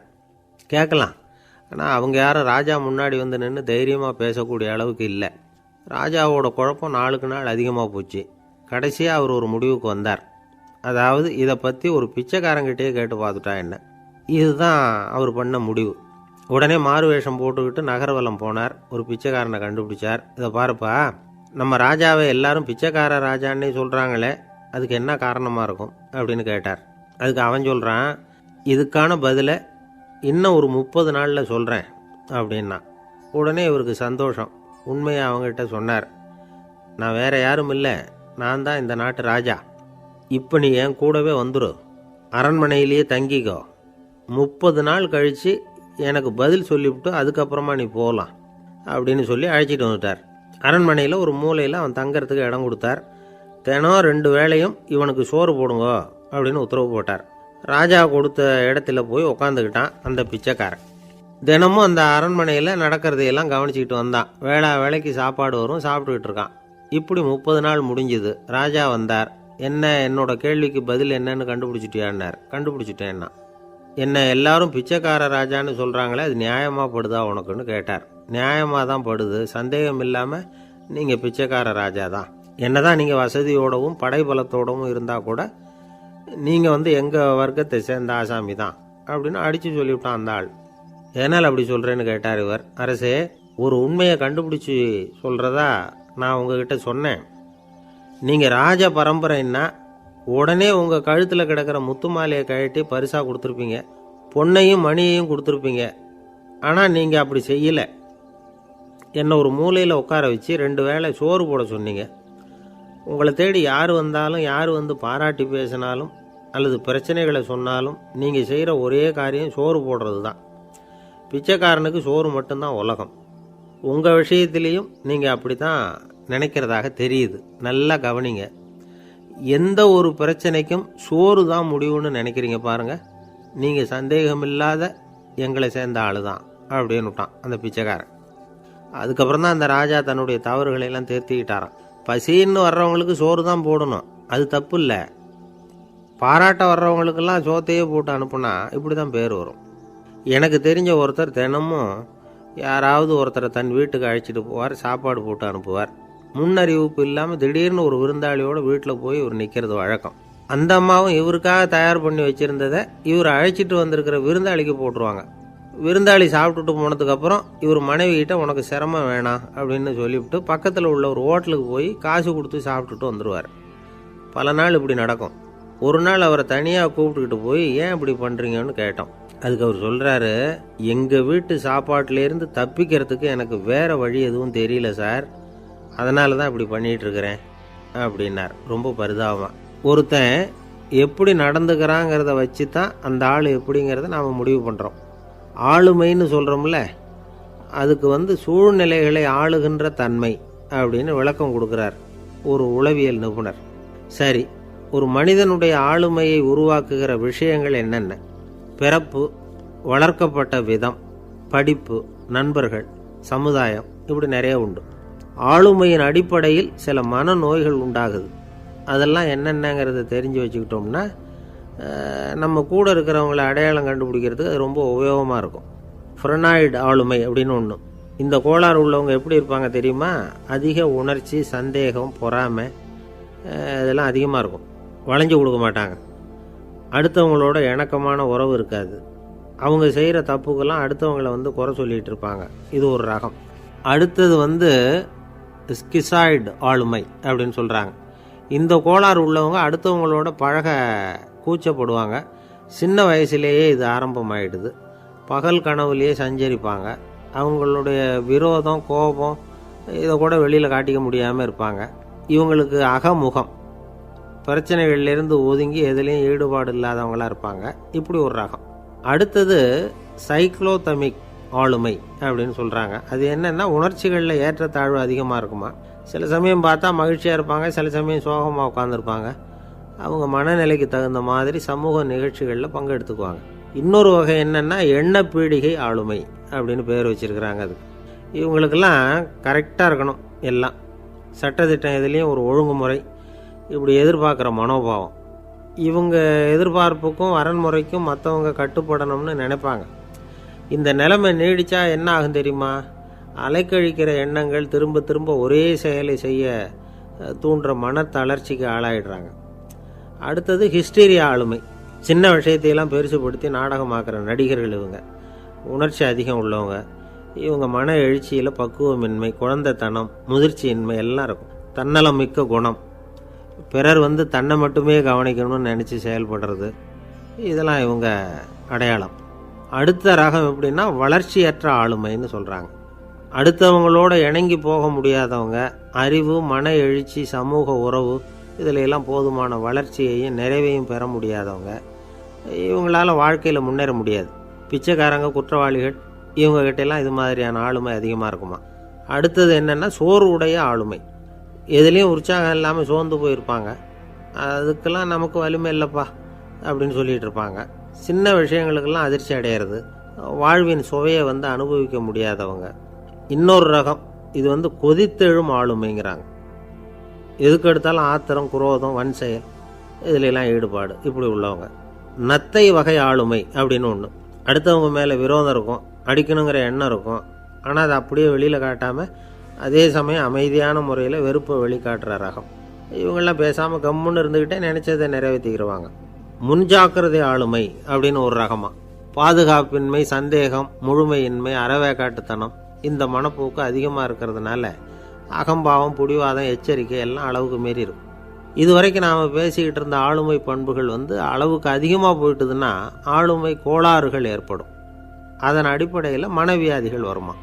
அதனால் இணக்கமான, எல்லாரும் விரும்புகிற இயல்பான ஆளுமையை பெறுவதற்கு நாம் முயற்சி செய்யணும் அப்படிங்கிறது மனோதத்துவ நிபுணர்களுடைய ஆலோசனை. ஒருத்தர் ஒரு மனோதத்துவ டாக்டரை தேடிட்டு வந்தாராம். டாக்டர், எனக்கு மனசில் ஏதோ வியாதி, ஆளுமை கோளாறு, அதாவது எனக்கு சீக்கிரமாக செத்து போனால் தேவையில்லைன்னு தோணுது அப்படின்னாராம். உடனே அந்த டாக்டர், சரி அப்படின்னா இங்கே இருங்க, நான் வைத்தியம் பார்க்குறேன் அப்படின்னாராம். ஆஃபீஸு முடிஞ்சு வீட்டுக்கு போகிற சமயத்தில் ஒருத்தர் கடைக்கு போய் ஸ்வீட் வாங்கினார். சரி, வீட்டுக்கு பிள்ளைங்களுக்கு தான் வாங்கிட்டு போகிறார் அப்படின்னு மற்றவங்க நினச்சாங்க. அவர் அப்படி செய்யலை. அந்த இடத்துலையே பொட்டலத்தை பிரித்தார். திருட மாதிரி அப்படியே சுற்றி ஒரு தரம் பார்த்துக்கிட்டார். யாரும் தெரிஞ்சவங்க இல்லைங்கிறத முடிவு பண்ணிவிட்டு அவசரமாக அதை அப்படியே போட்டு முழுங்கிவிட்டு கையை தொடச்சிக்கிட்டு நல்ல புள்ள மாதிரி நடந்து போக ஆரம்பிச்சிட்டார். அவர் யாருன்னா, அவரோட பிரச்சனை எல்லாருக்கும் தெரியாது, சில பேருக்கு தான் தெரியும். அதாவது அவர் உடம்பில் சர்க்கரை இருக்குதுன்னு டாக்டர் சொல்லிவிட்டாராம். அதனால் வீட்டில் சர்க்கரையே இவர் கண்ணில் காட்டுறதில்ல. அதனால் இவர் யார் கண்ணிலையும் படாமல் இப்படிப்பட்ட வேலைகள்லாம் செய்கிறது வழக்கம். யாருக்கும் தெரியாமல் இப்படி ஸ்வீட்டை வாங்கி சாப்பிட்டுட்டு அவர் பாட்டுக்கு போயிடுறது. இப்படிப்பட்டவங்களுக்கெல்லாம் கொஞ்சம் ஆறுதலான தகவல் இன்றைக்கி. அது என்னென்னா, நாம் சாப்பிட்ற சர்க்கரைக்கும் நம்ம உடம்பில் உள்ள சில கோளாறுகளுக்கும் அப்படி என்ன தான் சம்மந்தம் இருக்குது. இதை பற்றி சமீபத்தில் சில ஆராய்ச்சிகள்லாம் நடந்திருக்குது. ஏன்னா சர்க்கரைன்னாவே விஷம் மாதிரி அதை பார்க்குறவங்களும் சில பேர் உண்டு. சின்ன பிள்ளைங்களுக்கு வயத்தில் பூச்சி உண்டாகிறதுலேருந்து பெரியவங்களுக்கு நீரிழிவு வர்ற வரைக்கும் எல்லாத்துக்கும் சர்க்கரை தான் காரணம்னு சொல்லிகிட்டு இருக்கிறோம். ஆனால் அந்த அளவுக்கு பயப்பட வேண்டிய அவசியம் இல்லை அப்படின்னு சொல்கிறாங்க. சர்க்கரை வியாதி, இருதய நோய், பித்த நீர்ப்பை நோய் இதெல்லாம் சில நோய்கள்லாம் நாம் சாப்பிட்ற சர்க்கரைக்கும் தொடர்பு இருக்குன்னு நினைக்கிறோம். ஆனால் அப்படி சம்பந்தம் உண்டுங்கிறதுக்கு போதுமான அளவுக்கு ஆதாரம் இல்லை அப்படிங்கிறாங்க ஆராய்ச்சியாளர்கள். ஒரே ஒரு சம்பந்தம் தான் உறுதியாக இருக்குதான். அதுவும் இந்த பல் சிதைவு அப்படின்னு இருக்கு இல்லையா, அந்த சர்க்கரை சாப்பிட்றதுக்கும் இந்த பல் சிதைவுக்கும் சம்பந்தம் இருக்குது அப்படிங்கிறத மட்டும் உறுதியாக சொல்கிறாங்க. சர்க்கரைன்னா நாம் சாப்பிட்ற ஜீனி மட்டும் இல்லை, பழம், காய்கறி, பால், தேன் இப்படி எல்லாத்துலேயும் அது இருக்குது. கேரட்டு கொடுக்குற சத்தில் 88% சர்க்கரை, ஆப்பிள் கொடுக்குற சக்தியில் 95% சர்க்கரை. இது ஜீனி சர்க்கரை, இது ஆப்பிள் சர்க்கரை அப்படிங்கிற வித்தியாசம்லாம் உடம்புக்கு கிடையாது. ரெண்டுமே உடனடியாக சக்தி கொடுக்குது. ஒரு ஸ்பூன் சர்க்கரையில் 16 கலோரி தான் சத்து இருக்குது. அதிகமாக சர்க்கரை சாப்பிட்டா நீரிழிவு வந்துருங்கிறது தப்பான ஒரு அபிப்பிராயம். டயபெட்டிஸுங்கிறது ஒரு மெட்டபாலிக் டிசார்டர், அவ்வளவுதான். அதாவது நாம் சாப்பிட்ற சர்க்கரையை நம்ம உடம்பு திறமையாக உபயோகப்படுத்திக்க முடியல அப்படின்னு அர்த்தம். அதனால தான் அதிகமாக இனிப்பு வேணாம்னு சொல்கிறோம். ஏற்கனவே உடம்பால் முடியாத ஒன்றை மறுபடியும் அது தலையில் சுமத்தி அதிகமாக வேலை வாங்க வேணாமே அப்படிங்கிறதுக்காக தான். ஆகாரத்தில் அதிகமாக சர்க்கரை இருந்தால் அதனால் உடனே சர்க்கரை வியாதி வந்துடும்ங்கிறதுக்கு விஞ்ஞான ரீதியாக போதுமான ஆதாரம் இல்லை. அதனால் எப்போவாவது அதிகமாக ஸ்வீட்டு சாப்பிட்டுட்டா ஐயோ அதிகமாக சாப்பிட்டோமோ என்ன பண்ண போகுது தெரியலையே அப்படின்னு நினச்சி மனசை போட்டு குழப்பிக்க வேண்டியதில்லை. பொதுவாக எதுவுமே அதிகமாக வேண்டாம், எல்லாம் சீராக இருந்தால் போதும். நீரிழிவுங்கிறது புதுசாக வந்துட்ட ஒரு நோய் இல்லை, ரொம்ப காலமாகவே இருக்கிற ஒன்று தான். நம்ம முன்னோர்கள் இதை மதுமேகம் அப்படின்னு சொல்லுவாங்க. அதை கட்டுப்படுத்துறதுக்கு அவங்களே சில வழிமுறையை சொல்லி வச்சுருக்கிறாங்க. அது என்னென்னா வேறு ஒன்றும் இல்லை, இந்த பாவக்காய், முள்ளங்கி, அருகம்புல், அவ்வளவுதான். வெள்ளை முள்ளங்கி இருக்குல்ல, அதை வாரத்துக்கு 3 நாள் சாப்பிட்டுக்கிட்டு வாங்க. நூலுக்கோல் ரொம்ப நல்லது. இல்லைன்னா முள்ளங்கி சாறு 1 ounce சாப்பிட்டுட்டு வரலாம். ரத்தத்தில் சேர்கிற சர்க்கரை அளவை இதெல்லாம் கட்டுப்படுத்துது. சிறுநீரில் காணப்படுகிற சர்க்கரை அளவையும் சமநிலைப்படுத்துது. தினமும் ஆகாரத்தில் கோதுமை, கேழ்வரகு, வெந்தயம், கருவேப்பிலை, சோயாபீன்ஸ் எது கிடைக்குதோ சேர்த்துக்கலாம். இப்படிலாம் செஞ்சுக்கிட்டு வந்தால் அப்புறம் வீட்டுக்கு தெரியாமல் கடையில் போய் நின்றுக்கிட்டு ஸ்வீட் வாங்கி திருட்டுத்தனமாக சாப்பிட வேண்டிய அவசியமே உங்களுக்கு வராது. 2 ஆசாமிகள் கடற்கரையில் உட்காந்து சாவகாசமாக பேசிக்கிட்டு இருந்தாங்களாம். ஒருத்தர் சொன்னார், இன்னொருத்தருக்கு தெரியாமல் ஸ்வீட்டு சாப்பிட்றதே எப்பவும் இடைஞ்சல் தான் சார். நேற்றுக்கு பாருங்கள், அப்படி தான் சாப்பிட்டுக்கிட்டு இருந்தேன், வீட்டுக்காரி கண்ணில் போட்டுவிட்டுது, அதுக்கப்புறம் ஒரே ரகலையாக போச்சு அப்படின்னாராம். எனக்கு கூட அப்படி தான் சார் ஆகிட்டுது, ஒரே ரகலை அப்படின்னாராம் இன்னொருத்தர். நீங்கள் சாப்பிட்டதும் உங்கள் வீட்டுக்காரங்க கண்ணில் போட்டுவிட்டுதா சார் அப்படின்னு கேட்டிருக்கார் இவர். அதுக்கு அவர் சொன்னாராம், அப்படி இல்லை சார், கடைக்காரர் கண்ணில் போட்டுவிட்டுதோ, நான் அவருக்கு தெரியாமல் அந்த ஸ்வீட்டை அவர் கடையிலேருந்து எடுத்திருந்தேன் அப்படின்னு விளக்கம் கொடுத்தாராம் இந்த ஆள். ஒருத்தர் முகத்தை தொங்க போட்டுக்கிட்டு ஒரு மாதிரியாக வந்தார். என்ன விஷயம்னு விசாரித்தேன். என்னுடைய நண்பன் ஒருத்தங்கிட்ட கருத்து வேறுபாடு, இனிமேல் நமக்குள்ளே எந்த சம்மந்தமும் வேணாம்னு நட்பை முறிச்சிட்டு வந்துட்டேன்னா. நண்பர்கள்னு இருந்தால் கருத்து வேறுபாடு வரத்தான் செய்யும்னு. கருத்து வேறுபாடு வராமல் இருக்கிறதுக்கு ஏதாவது வழி உண்டா அப்படின்னு கேட்டாங்க. அதை பற்றி நிபுணர்கள் சில யோசனைகளை சொல்லியிருக்கிறாங்கன்னு. முதல் விஷயம் என்னென்னா, உங்கள் நண்பனுக்கு ஒரு செய்தி சொல்லணும்னா அதை நீங்களே நேரடியாக சொல்லுங்கள், அல்லது உங்கள் கைப்பட கடிதம் எழுதுங்க. அதாவது நேரடி தொடர்பு முக்கியம். அதை விட்டுட்டு இன்னொருத்தர் மூலமாக நண்பர்களுக்கு செய்தி அனுப்புனா நீங்கள் சொல்கிற செய்தி அப்படியே போய் சேராது, அது சேதமாயிடும். கூட்டி குறைச்சி சொல்லிவிடுவாங்க, அது குழப்பத்தில் கொண்டாந்து விட்டுரும். இது ஒரு யோசனை. 2வது யோசனை என்னென்னா, நீங்கள் ஒரு நல்ல காரியத்தை செய்யும் பொழுது உங்கள் நண்பரையும் சேர்த்துக்குங்க, அவருக்கும் அதில் ஒரு ஈடுபாட்டை உருவாக்குங்க. 3வது யோசனை, நம்ம பக்கத்தில் இருக்கிற நண்பர் மகிழ்ச்சி அடைகிற மாதிரி ஏதாவது செய்யணும். சின்ன சின்ன செயல்களாக இருந்தாலும் பரவாயில்ல, அவர் நமக்கு எதுவும் செய்யலையே, நாம் எதுக்கு செய்யணும் அப்படின்னு நினச்சிக்கிட்டு இருக்கக்கூடாது. 4வது யோசனை என்னென்னா, உங்களுக்கு ஒரு பிரச்சனையா அல்லது உங்கள் நண்பருக்கு ஒரு பிரச்சனையா, எதுவாக இருந்தாலும் 2 பேரும் சேர்ந்து உட்காந்து ஆலோசனை பண்ணுங்கள். நம்ம யோசனையும் கேட்கப்படுதே அப்படிங்கிற நினைப்பே அவருக்கு ஒரு மன நிறைவை உண்டாக்குமா. 5வது யோசனை, உங்கள் நண்பர் ஏதோ ஒரு காரியத்தை செய்கிறார், நீங்கள் உடனே அவசரப்பட்டு நீ செய்கிறது தப்புன்னு தீர்ப்பு சொல்லக்கூடாது. அவர் அதை செய்கிறதுக்கான நியாயங்கள் எவ்வளவோ இருக்கும், அதை புரிஞ்சுக்கிறதுக்கு முயற்சி பண்ணணும். 6வது யோசனை, உங்கள் நண்பர் என்ன சொன்னாலும் அதை பொறுமையாக கேளுங்க. அவர் சொல்கிறத புரிஞ்சுக்கணும், அவர் சொல்ல விரும்புகிறத புரிஞ்சுக்கணும், அவர் சொல்ல முடியாமல் தவிக்கிறதையும் புரிஞ்சுக்கணும். இப்படி 3 விதமாகவும் அவரை புரிஞ்சுக்கிட்டு அதுக்கு தகுந்த மாதிரி செயல்படணும். 7வது யோசனை என்னென்னா, உங்கள் நண்பர் உங்ககிட்ட ஏதோ ஒரு கருத்தை சொல்கிறார், அது உங்களுக்கு பிடிக்கல, அதுக்காக உடனே நீ சொல்கிறது சரியில்லை, நான் ஒத்துக்க மாட்டேன் அப்படின்லாம் மறுத்துக்கிட்டு இருக்கக்கூடாது. அவர் சொல்கிறத கேட்கணும், பொறுமையாக சிந்திக்கணும், அதுக்கப்புறம் பதில் சொல்லணும். இப்படிலாம் நடந்துக்கிட்டால் நண்பர்களுக்குள்ள கருத்து வேறுபாடு வர்றதுக்கு வாய்ப்பே இருக்காது அப்படின்னு வல்லுநர்கள் தொகுத்து சொல்லியிருக்கிறாங்க இந்த யோசனைகளை.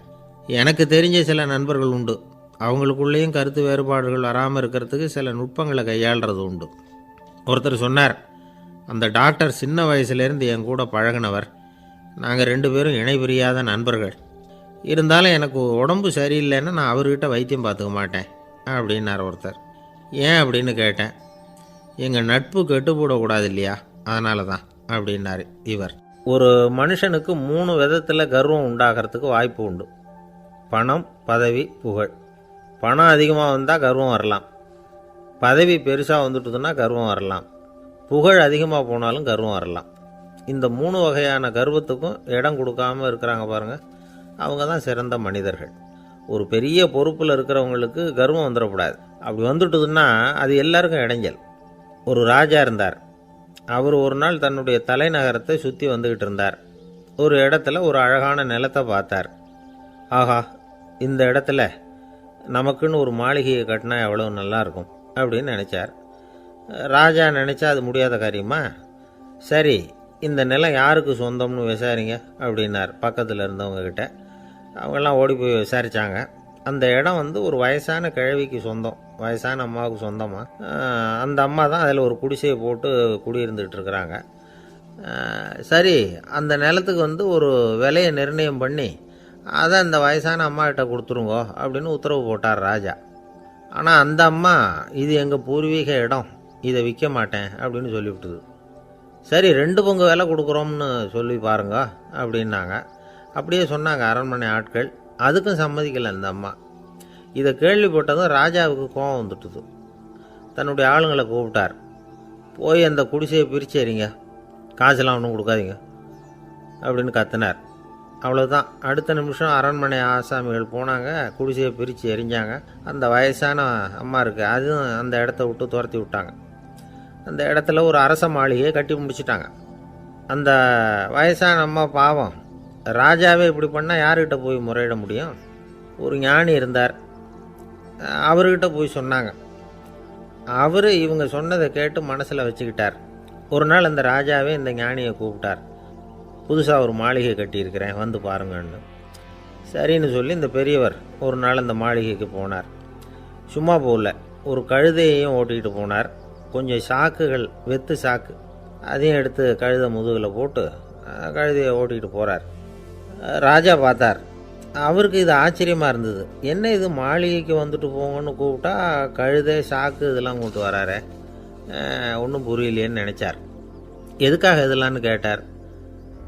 அரசருடைய தோட்டத்திலேருந்து கொஞ்சம் மண் எடுத்துகிட்டு போகிறதுக்கு ஆசைப்படுறேன், அதுக்கு நீங்கள் அனுமதி கொடுக்கணும் அப்படின்னாரு இவர்.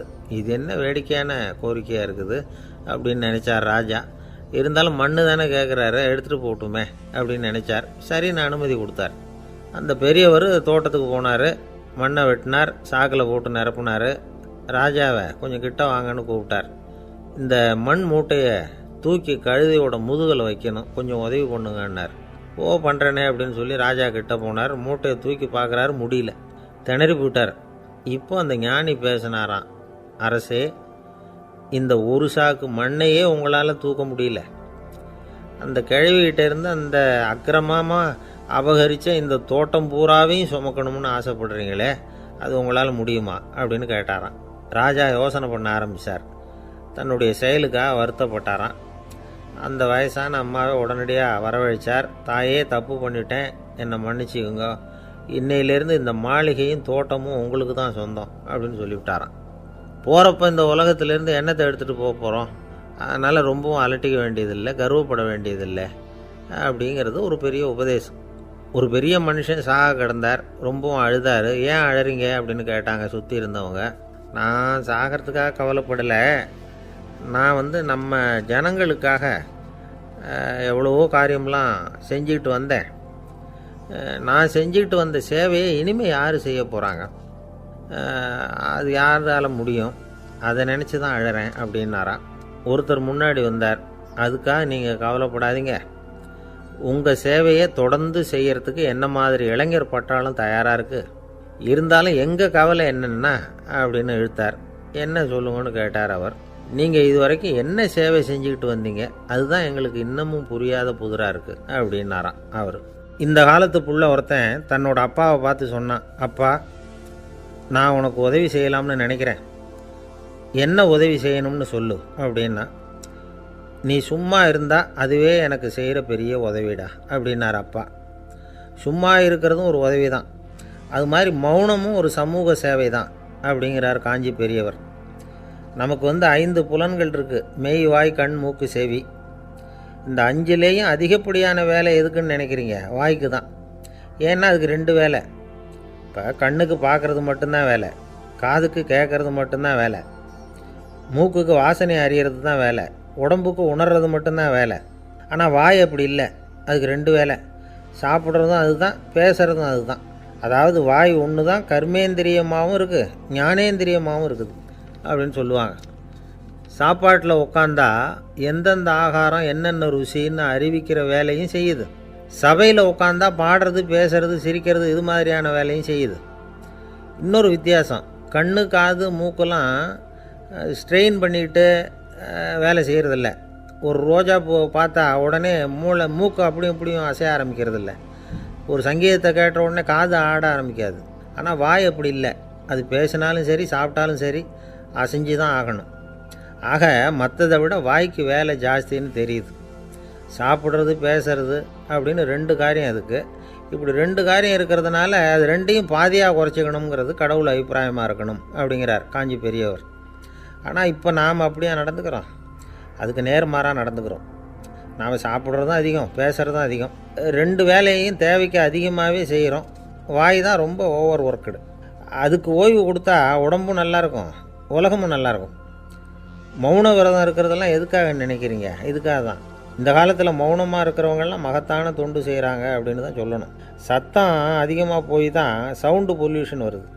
அது மட்டும் இல்லை, மௌனமாக இருந்தால் சண்டை சச்சரவே வராது. மௌனம் கலக நாஸ்தி. ஆக இதுவும் ஒரு சமூக சேவை தான்.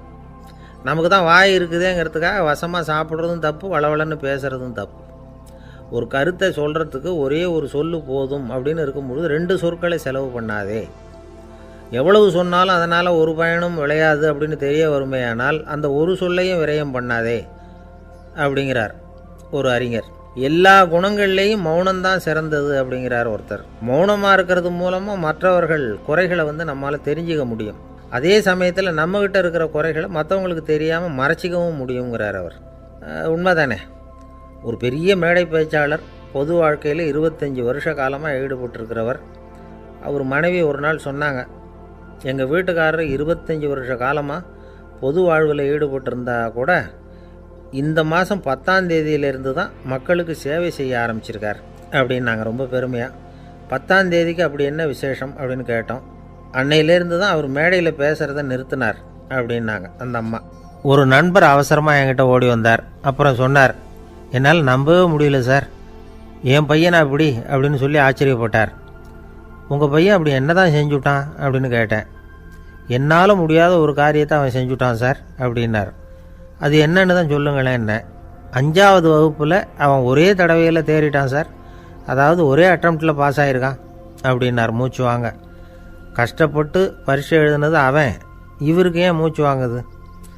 நம்மால் செய்ய முடியாத ஒரு காரியத்தை இன்னொருத்தர் செய்யும் பொழுது அது நமக்கு ஆச்சரியமாக இருக்குது.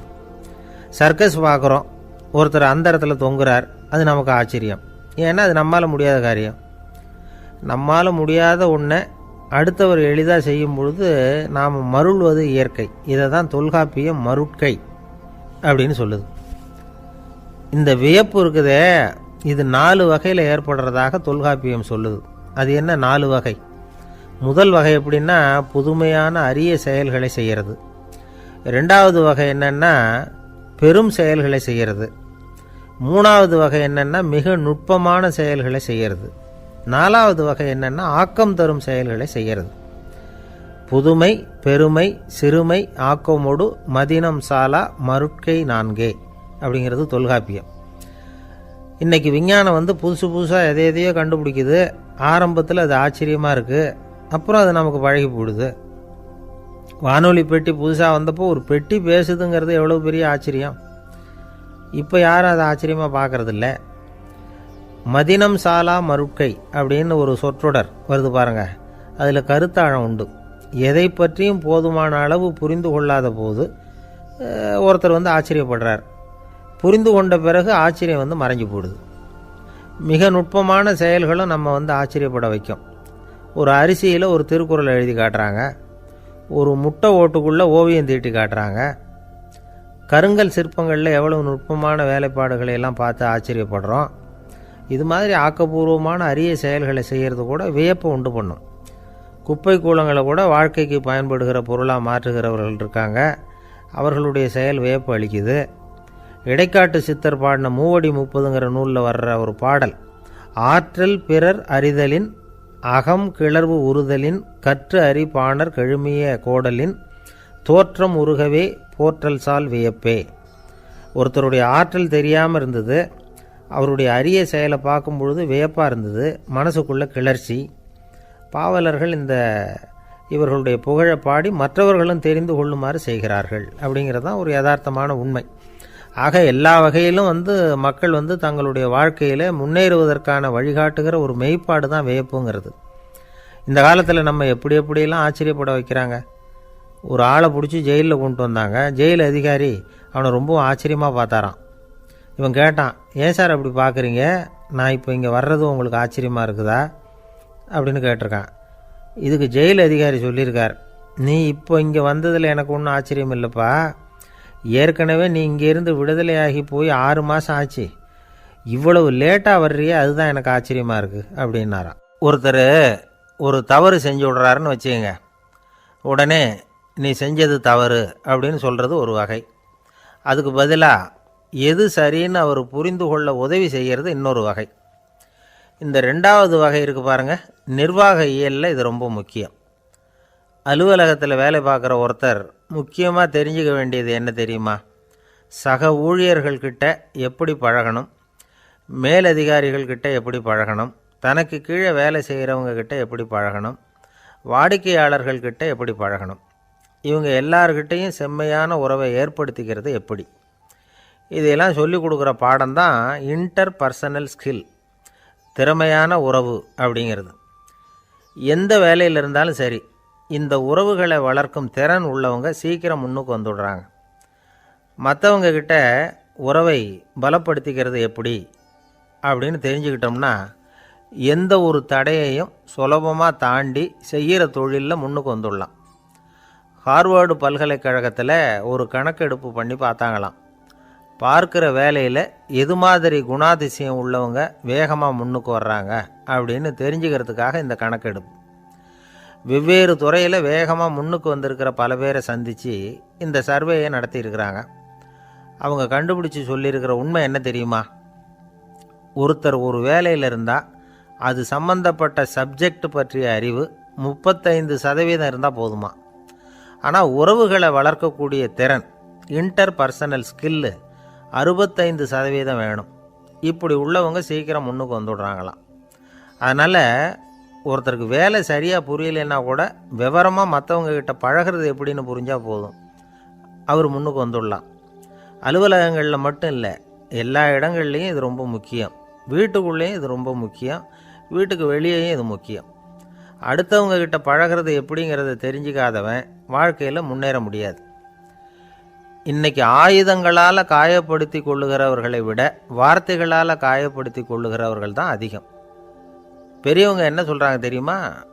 நீங்கள் இந்த பூமியில் பிறந்ததன் அர்த்தம் பூர்த்தி ஆகணும்னா அடுத்தவங்களுக்கு உதவி பண்ணுங்க. அடுத்தவங்களுக்கு உதவி செய்ய முடியாவிட்டால் கூட பரவாயில்லை, ஆனால் யாரையும் புண்படுத்தி விடாதீங்க அப்படின்னு சொல்கிறாங்க. எனக்கு தெரிஞ்ச ஒருத்தர் ஒரு அலுவலகத்தில் வேலை பார்க்குறார். அவர் சொல்லுவார், எனக்கு இந்த இன்டர் பர்சனல் ஸ்கில் ரொம்ப அதிகம் சார், சக ஊழியர்கள்கிட்ட ரொம்ப சுமூகமாக நடந்துக்குவேன். என் கூட வேலை பார்க்குற ஒருத்தருக்கு ஏதாவது ஒரு கஷ்டம்னா அந்த சமயத்தில் அவர் செய்ய வேண்டிய வேலையை நான் செஞ்சுருவேன் சார் அப்படிம்பார். நான் அவர்கிட்ட சமீபத்தில் அப்படி ஏதாவது செஞ்சுருக்கீங்களா அப்படின்னு கேட்டேன். செஞ்சுருக்கேன் சார். போன வாரம் புதன்கிழமை ஆஃபீஸில் என் பக்கத்து சீட்டுக்காரருக்கு வயிற்று வலி, உடனே நான் மெடிக்கல் லீவ் போட்டுவிட்டு எங்கள் வீட்டுக்கு போயிட்டேன் சார் அப்படின்னார். ஒரு அம்மா தெருவில் உட்காந்து என்னத்தையோ தேடிட்டு இருக்கிறாங்க. அந்த அம்மா ஒரு சுஃபி ஞானி. அவங்க பேர் என்னென்னா ரபியா அல் அடாவியா. அந்த அம்மாவுக்கு கண் கூட தெளிவாக தெரியாது. அந்த பக்கமாக வந்த சில பேர் இவங்களுக்கு உதவி செய்கிறதுக்காக வந்தாங்க. என்ன தேடிட்டு இருக்கிறீங்க அப்படின்னு கேட்டாங்க. இதுக்கு அந்த அம்மா, அந்த கேள்வி அவ்வளோ முக்கியத்துவம் இல்லை, நான் தேடிட்டு இருக்கிறேன், உங்களால் முடிஞ்சால் எனக்கு உதவி பண்ணலாம் அப்படின்னாங்களாம். உதவி செய்ய வந்தவங்களுக்கு ஆச்சரியம். எதை தேடுறோங்கிறது தெரியாமல் இப்படி ஏன் நேரத்தை செலவழிக்கிறீங்க, நாங்கள் எப்படி உங்களுக்கு உதவ முடியும், எங்களுக்கு ஒன்றும் புரியலையே அப்படின்ட்டுருக்காங்க. சரி, உங்களை திருப்தி பண்ணுறதுக்காக சொல்கிறேன், ஒரு குண்டூசி தொலைஞ்சி போச்சு, அதை தேடுறேன் அப்படின்னாங்களாம் அந்த அம்மா. அதுக்கப்புறம் இவங்களும் சேர்ந்து தேட ஆரம்பிச்சிட்டாங்க. கொஞ்ச நேரம் ஆச்சு, ஒன்றும் கிடைக்கல. உதவி செய்ய வந்தவங்களும் அழுத்து போட்டாங்க.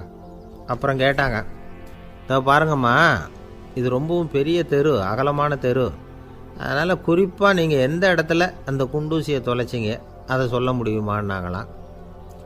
இதுக்கு அந்த அம்மா, நீங்கள் மறுபடியும் அர்த்தமில்லாத கேள்வியை கேட்குறீங்க, உங்கள் கேள்விக்கும் நான் தேடுறதுக்கும் என்ன சம்மந்தம்னாங்களாம்.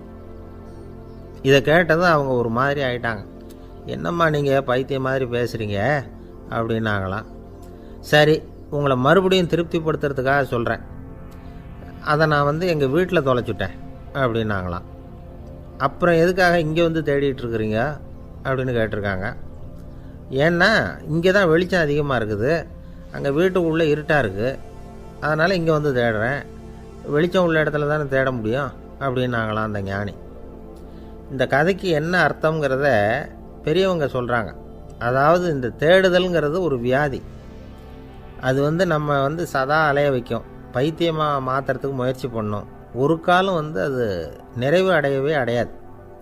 வாழ்வுங்கிறது ஒரு புரிந்து கொள்ள முடியாத சதா இயங்கி கொண்டிருக்கிற ஒரு செயல். அதுக்கு ஆரம்பமும் இல்லை, முடிவும் கிடையாது.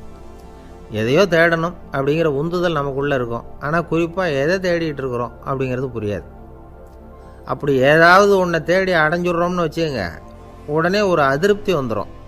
அதனால் வாழ்க்கைங்கிறது சலிப்பு நிறைந்தது அப்படிங்கிற எண்ணத்தை உண்டாக்கிக்கிறோம்.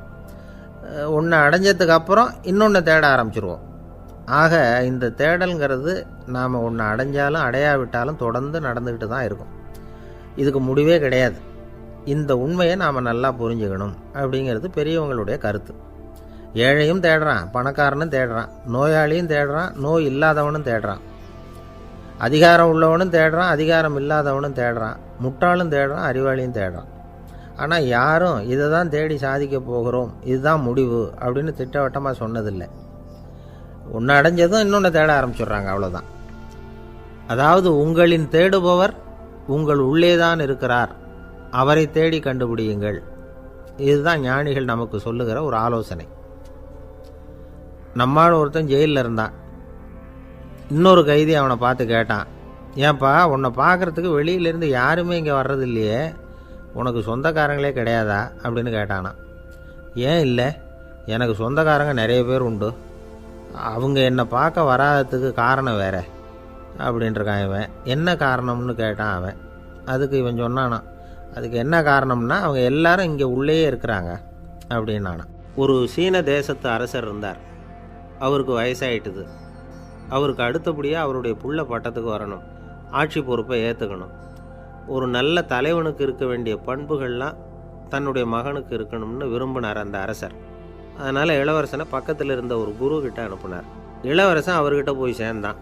அந்த குரு என்ன பண்ணார் தெரியுமா, இவனை பார்த்து சொன்னார், இதை பாருப்பா, நீ என்ன பண்ணுற, இப்போவே பக்கத்தில் இருக்கிற காட்டுக்கு போ, நடு காட்டில் போய் ஒரு இடத்துல உட்காந்துக்கோ, அங்கே என்னென்ன சத்தம்லாம் உன் காதில் விழுதுன்னு கவனித்து கேளு, உன் காதில் விழுந்த ஓசைகள் என்னென்னங்கிறத என்கிட்ட சொல்லு, அதுதான் எனக்கு தெரியணும், உனக்கு வேலையும் அதுதான் அப்படின்னு சொல்லி அனுப்பி வச்சுட்டார். இளவரசன் காட்டுக்கு போனான். குரு சொன்னபடியே ஒரு இடத்துல உட்காந்து கவனித்து கேட்டான். அதுக்கப்புறம் குருக்கிட்ட திரும்பி வந்தான். என்னென்ன சத்தம்லாம் கேட்ட அப்படின்னு கேட்டார் குரு. குருவே, காட்டில் நான் பறவைகள் சத்தம்லாம் கேட்டேன், மிருகங்களின் ஓசையையும் கேட்டேன், இதை தவிர இடி மின்னல் மழை இதுகளோட சத்தத்தையும் கேட்டேன் அப்படின்னா. குரு யோசனை பண்ணார், நீ இன்னமும் சரியாக கேட்கல, அதனால் மறுபடியும் காட்டுக்கு போ, கொஞ்ச நாள் தங்கியிருந்து கேட்டுட்டு வா அப்படின்னார். இளவரசனுக்கு ஒன்றும் புரியல. இருந்தாலும் குருவின் கட்டளையாச்சே, மறுக்க முடியுமா? உடனே அவன் மறுபடியும் காட்டுக்கு போனான். ஒரு இடத்துல உட்காந்தான். கொஞ்ச நேரம் உன்னிப்பாக கவனித்து கேட்டான்.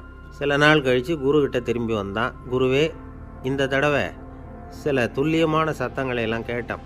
தேனீ பறக்கிற சத்தம், நீரோடையின் மெல்லிய ஓசை, இதெல்லாம் கேட்டேன்னா. குரு சிரித்தார். நீ மறுபடியும் காட்டுக்கு போ, இன்னும் சில நாள் அங்கே இரு, முழுமையாக கவனமாக கேட்டுக்கிட்டு வா அப்படின்னு சொல்லி அனுப்பி வச்சுட்டார். இளவரசனுக்கு குழப்பம் அதிகமாயிட்டுது. ஒன்றுமே புரியல. மறுபடியும் காட்டுக்கு போனான். மௌனமாக ஒரு இடத்துல உட்காந்துட்டான். அப்படியே தியானத்தில் ஆழ்ந்துட்டான். சில நாளில் அவனுக்கு இதுவரை கேட்காத ஓசைகள்லாம் கேட்க ஆரம்பிச்சிட்டு, இதைத்தான் நான் கேட்கணும்னு என்னுடைய குரு எதிர்பார்த்துருக்கிறாருங்கிறத புரிஞ்சுக்கிட்டான். உடனே குருக்கிட்ட ஓடனான். குருவே, இந்த தடவை காதுகளுக்கு கேட்க முடியாத சில ஓசைகளை கூட என்னால் உணர முடிஞ்சுது. பூ மலருகிற ஓசை, சூரியனால் பூமி சூடாகிறப்போ எழுகிற ஓசை, காலை பனித்துளியை இந்த புல்லுலாம் குடிக்கிற ஓசை, இது எல்லாம் என்னால் நல்லா கேட்க முடிஞ்சுது அப்படின்னா. குருவுக்கு இப்போ தான் திருப்தி ஏற்பட்டு தான் இளவரசனை பார்த்து சொன்னார், இதை பாருப்பா, இப்போ தான் நாட்டை ஆளுகிற தகுதி உனக்கு வந்திருக்குது அப்படின்னு சொல்லி அதுக்கு விளக்கமும் கொடுத்தாராம். எந்த அரசன் தன்னுடைய மக்களின் இதயம் பேசுகிற மௌன மொழியை மௌன வார்த்தைகளை கேட்குறானோ அவன்தான் ஆள தகுதி உள்ளவன். எந்த அரசன் தன்னுடைய மக்களின் உணர்ச்சிகளை உண்மையாக உணர்றானோ அவன்தான் முதன்மையான அரசன். போலி வார்த்தைகளை மட்டும் கேட்டுட்டு பல மௌன ராகங்களை காதில் வாங்கிக்காதவன் அரசனே இல்லை. எந்த நாட்டில் எப்போ ஒரு அரசன் தன்னுடைய மக்களின் உணர்ச்சிகளை கேட்க மறுக்கிறானோ அன்னையிலேருந்தே அந்த நாடு அழிய தொடங்குது அப்படின்னு அர்த்தம். இதுதான் அந்த குரு இளவரசனுக்கு போதிச்சது. வாயால் பேசுகிறத மட்டும் கேட்டு ஏமாறக்கூடாது, உணர்ச்சிகளையும் கேட்கறதுல தான் மனப்பக்குவம் உண்டாகும். மக்கள் உணர்ச்சிகளை புரிந்து கொள்ளாத அரசர்கள் நீடிச்சிருக்க முடியாது. அது மாதிரி நாடுகளில் அடிக்கடி குழப்பம் தான் உண்டாகும். அப்படி இருந்தால் அடிக்கடி ஆட்சி மாறிக்கிட்டு இருக்கும். அப்படிப்பட்ட ஒரு தேசம், அங்கே ஒரு சிறைச்சாலையில் 3 கைதிகள் பேசிக்கிட்டு இருந்தாங்க. ஒருத்தன் சொன்னான், நான் இந்த நாட்டு ராஜாவை எதிர்த்து பேசிக்கிட்டு இருந்தேன், அதனால் என்னை பிடிச்சி கொண்டாந்து இங்கே போட்டுவிட்டாங்க அப்படின்னா ஒருத்தன். இன்னொருத்தன் சொன்னான், நான் இந்த நாட்டு ராஜாவை ஆதரித்து பேசிக்கிட்டு இருந்தேன், அதனால் என்னை பிடிச்சி கொண்டாந்து இங்கே தள்ளிவிட்டாங்க அப்படின்னா. அது சரி, நீ என்ன தப்பு பண்ண அப்படின்னு சொல்லி 3வது ஆளை பார்த்து இவங்க கேட்டாங்க. அதுக்கு அந்த ஆள் சொல்கிறான், நான் தான் இந்த நாட்டு ராஜா அப்படின்னா. ஒரு ஆசாமி வேகமாக ஓடிக்கிட்டு இருந்தான். ஏன் இப்படி ஓடுறேன்னு கேட்டார் இன்னொருத்தர். அங்கே ஒரு ஆள் அடிபட்டு கிடக்கிறான், அதை பார்த்தேன், உடனே ஓடுறேன்னா. எங்கேன்னு கேட்டார். ஆஸ்பத்திரிக்குன்னா. ஒரு ஆள் அடிபட்டு கிடக்கிறத பார்த்தா உடனடியாக நாம் செய்ய வேண்டியது முதல் உதவி, அதுக்கப்புறம் தான் ஆஸ்பத்திரி. இன்றைக்கி விபத்துங்கிறது சர்வசாதாரணமாக நடந்துக்கிட்டு இருக்குது. வாகன விபத்து, வெடிகுண்டு விபத்து, தீ விபத்து, கட்டடம் சரியறது, பூகம்பம், இப்படி நிறைய நடக்குது. ஒரு விபத்தை பார்த்துட்டா நம்மளில் பல பேர் நமக்கு என்னத்துக்கு வம்புன்னு ஒதுங்கி போயிடுறதும் உண்டு. சில பேர் துணிஞ்சு கிட்ட போய் உதவி செய்கிறதும் உண்டு. அப்படி உதவி செய்ய நினைக்கிறவங்களுக்கு உபயோகப்படுற தகவல் இது. விபத்தில் காயமடைஞ்சவங்களை 3 பிரிவாக பிரிக்கலாமா. முதல் வகை கொஞ்சம் சீரியஸானது, உயிருக்கு உடனே ஆபத்து தரக்கூடியது. மூளை காயம், முகம், கழுத்து காயங்கள், இருதயம், நுரையீரல் காயங்கள், வயத்தில் உள்ளுறுப்பு காயங்கள், அதிகப்படியான இரத்தப்போக்கு, இதனால எல்லாம் பாதிக்கப்பட்டிருந்தால் அது முதல் வகை அப்படின்னு நாமளே மனசுக்குள்ளே முடிவு பண்ணிக்கணும். இவங்களுக்கெல்லாம் உடனடியாக முதல் உதவி கொடுக்கணும். தாமதப்படுத்தாமல் ஆஸ்பத்திரிக்கு கொண்டுகிட்டு போயிடணும். இப்படி கொஞ்சம் எச்சரிக்கையாக நடந்துக்கிட்டால் அவங்களில் பல பேரை காப்பாற்றி கொள்ளலாம்.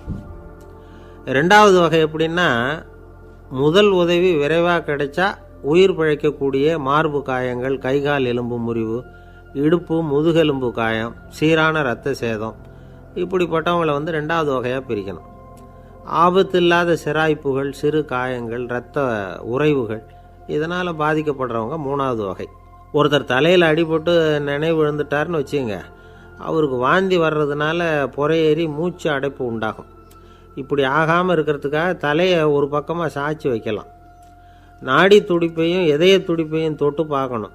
அது குறைஞ்சிருந்தாலும் சரி, நின்று இருந்தாலும் சரி, அவர் மார்பை நிமிஷத்துக்கு 80 தடவை உள்ளங்கையால் அழுத்தி இதய துடிப்பை மீட்கிறதுக்கு உதவி பண்ணணும். கழுத்தில் காயம்பட்டாலும் ஆபத்து அதிகம். கழுத்துக்கு அடியில் ஒரு துண்டை மடித்து வைக்கலாம். 2 பக்கமும் சின்ன தலையணை அல்லது துணி மடிப்புகளை வச்சு கழுத்தை அதிகமாக அசையாமல் பார்த்துக்கலாம். முதுகெலும்பு முறிஞ்சிருக்குமோ அப்படிங்கிற சந்தேகம் இருந்ததுன்னா அவரை அதிகமாக அசைய விடக்கூடாது. அதிகமாக அசைஞ்சால் தண்டு இடத்துல பாதிப்பு ஏற்பட்டு கைகால் விளங்காமல் போயிடும்.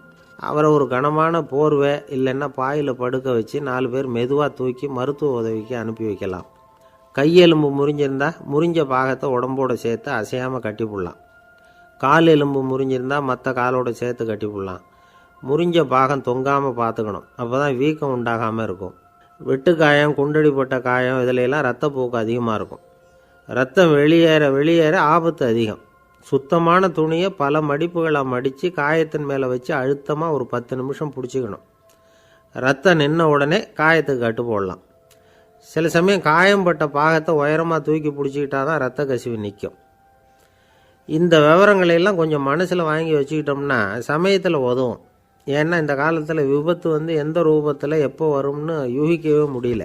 நண்பர் ஒருத்தர் சொன்னார், நேற்றுக்கு பாருங்கள் சார், என் கண்ணு முன்னாடியே ஒரு சின்ன விபத்து நடந்ததுன்னார். என்னன்னு விசாரித்தோம். ஒரு பஸ்ஸில் வந்துக்கிட்டு இருந்தேன். அந்த பஸ்ஸில் பின்பக்கம் படி ஓரமாக நின்றுக்கிட்டு இருந்த ஒருத்தர் ரோட்டில் விழுந்துட்டார். டிரைவர் அதை கவனிக்கலை, நிறுத்தாமல் அவர் பாட்டுக்கு போகிறாருன்னார்.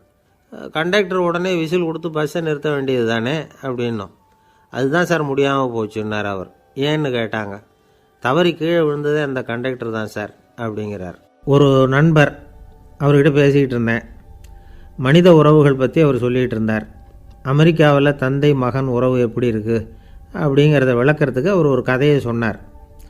ஒரு அப்பா பகல் பூராவும் அலுவலகத்தில் வேலை, ஓடி ஆடி உழைச்சிக்கிட்டு களைச்சி போய் ராத்திரி 10 மணிக்கு மேலே வீடு திரும்பினான். வீட்டு வாசலில் அவரோட மகன் காத்துக்கிட்டு இருக்கிறான். இன்னமும் தூங்கலை.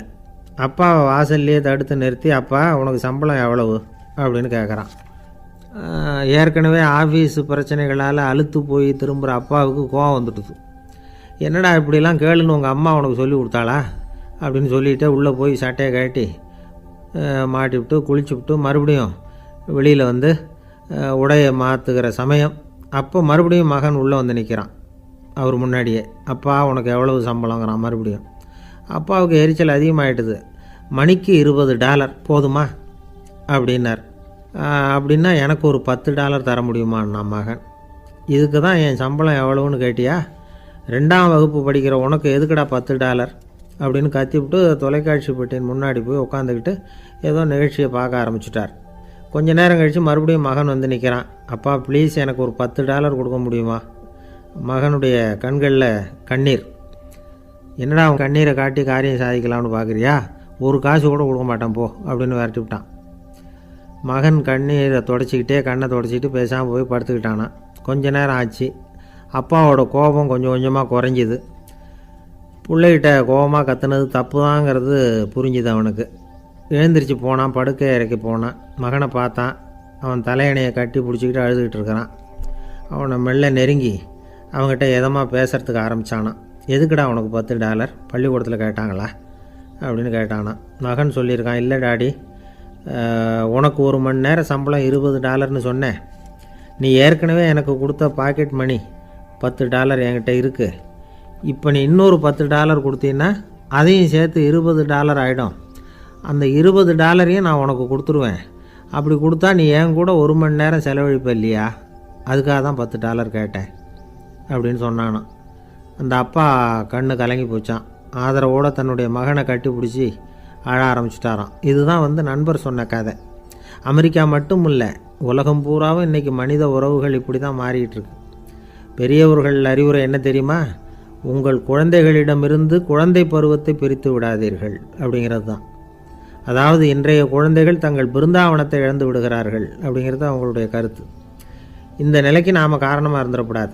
குழந்தைகளோட விளையாடுவோம், குடும்பத்தோடு உறவாடுவோம் அப்படிங்கிறது தான் நம்முடைய நோக்கமாக இருக்கணும். இன்றைய உறவு முறைக்கு இன்னொரு உதாரணம் சொல்லுவாங்க. ஒருத்தர் வந்தாராம். அவர் பக்கத்தில் ஒரு சின்ன பையன். நாம் அவரை விசாரிக்கிறோம், யார் இந்த பையன் அப்படின்னா அவர் சொல்கிறார், இவன் எனக்கு தூரத்து உறவு அப்படின்னாரான். இந்த தூரத்து உறவுன்னா எப்படின்னு இருக்கான். இதுக்கு அவன் சொல்லியிருக்கிறான், இவன் எங்கள் அப்பாவுக்கு 8வது புள்ள அப்படின்னானான். ஒரு ஊரில் ஒரு பெரிய ஞானி இருந்தார். அவர் படுக்கையில் இருந்தார். இன்னும் கொஞ்சம் நேரம்தான் அவர் இந்த உலகத்தில் இருக்க போகிறார். அவரை சுற்றி ஏகப்பட்ட கூட்டம். ஏற்கனவே அவருடைய உபதேசங்களை கேட்டவங்க பல பேர் அவரை சுற்றி நிற்கிறாங்க. அந்த ஞானி மெதுவாக கண்ணை திறந்து பார்க்குறார். எல்லாரும் அவருடைய கடைசி வார்த்தையை கேட்கறதுக்காக அவளோட காத்துக்கிட்டு இருக்கிறாங்க. அந்த ஞானி மெதுவாக பேச ஆரம்பித்தார். நான் என்னுடைய வாழ்நாள் பூராவும் உங்களுக்கு நிறைய போதனைகள் சொல்லிக்கிட்டு இருக்கிறேன். பேரானந்தம், மகிழ்ச்சி, தியானத்தன்மை இதை பற்றியெல்லாம் சொல்லியிருக்கிறேன். இப்போ நான் வேறு ஒரு கரைக்கு போய்கிட்டு இருக்கிறேன். நான் இனிமேல் இந்த கரையில் இருக்க மாட்டேன். நீங்கள் நான் சொன்னதையெல்லாம் கேட்டீங்க, ஆனால் எதையும் நீங்கள் நடைமுறைப்படுத்தி பார்க்கல. எல்லாம் கேட்டதோடு சரி, அதோடு விட்டுவிட்டீங்க. அப்புறம் அதை தள்ளி போட்டுக்கிட்டே வந்துட்டீங்க. மேலும் அதை தள்ளி போடுறதுல எந்த பிரயோஜனமும் கிடையாது. இப்போ நான் போய்கிட்டு இருக்கிறேன். உங்களில் யாராவது என்னோட வர்றதுக்கு தயாரா அப்படின்னு கேட்டார். அவ்வளவுதான். யாரும் வாயை திறக்கலை. ஒரே மௌனம், சத்தமே இல்லை. ஒருத்தர் பார்த்துக்கிட்டே நிற்கிறாங்க. அந்த கூட்டத்தில் ஒரு ஆள் அந்த ஞானி கூடவே 40 வருஷத்துக்கு மேலே இருந்திருக்கிறான். அவனும் வாயை திறக்காமல் இன்னொருத்தன் முகத்தை பார்த்துக்கிட்டே நிற்கிறான். இந்த சமயத்தில் பின்னாடி நின்றுக்கிட்டு இருந்த ஒருத்தன் கையை தூக்கினான். ஞானி அவனை பார்த்தார். சரி, ஒருத்தனுக்காவது நம்மோட வர்றதுக்கு தைரியம் இருக்குது அப்படின்னு நினச்சார். ஆனால் அந்த ஆள் என்ன சொன்னான் தெரியுமா? ஐயா, நீங்கள் கேட்குறப்போ நான் உடனே எழுந்திருக்கல, கையை மட்டும்தான் தூக்கினேன். என்ன காரணம்னா, நான் எப்படி அடுத்த கரைக்கு சேர்றதுங்கிறது தெரிஞ்சுக்கிறதுக்காகத்தான். அந்த விவரத்தை மட்டும் இப்போ உங்ககிட்ட இருந்து நான் தெரிஞ்சுக்க ஆசைப்பட்றேன். ஏன்னா இப்போ நான் உங்கள் கூட வர்றதுக்கு தயாராக இல்லை. எவ்வளவோ காரியங்களை நான் இன்னும் இங்கே முடிக்க வேண்டி இருக்குது. வீட்டுக்கு ஒரு விருந்தினர் வந்திருக்கிறார். என்னுடைய இளைய மகனுக்கு கல்யாணம் பண்ணி வைக்கணும்.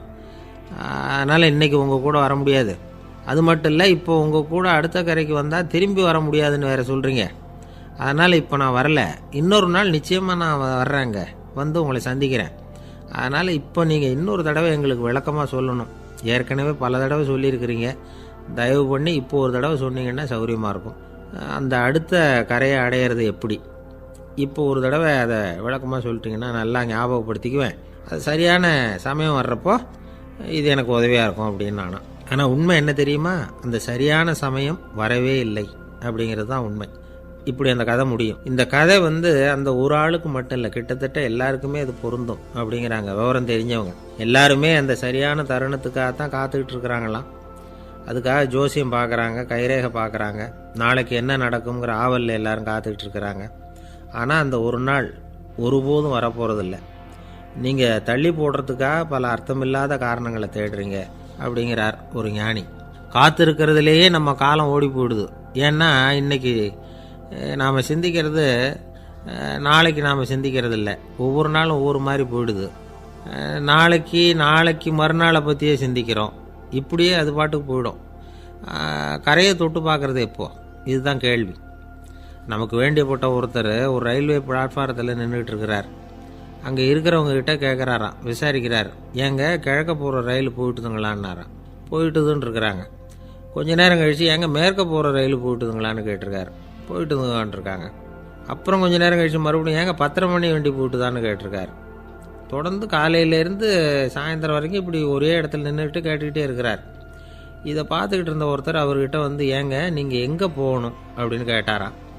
இவர் மெதுவாக சொன்னாராம், இந்த ரயில்வே லைனை தாண்டி அந்த பக்கம் போகணும் அப்படின்னாராம். நம்பிக்கை இல்லைன்னா இந்த உலகத்தில் நாம் நடமாடவே முடியாது.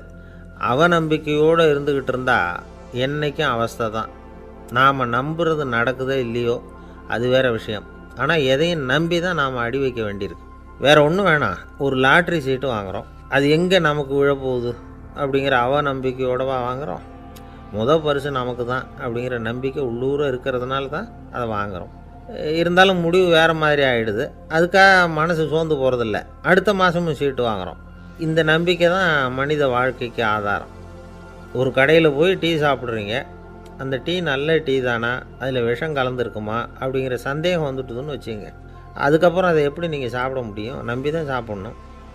ரயில் ஒழுங்காக போய் சேருங்கிற நம்பிக்கை இருக்கிறதுனால தான் அதில் ஏறி உட்காடுறோம். லெட்டர் ஒழுங்காக போய் சேருங்கிற நம்பிக்கை இருக்கிறதுனால தான் பெட்டியில் போடுறோம்.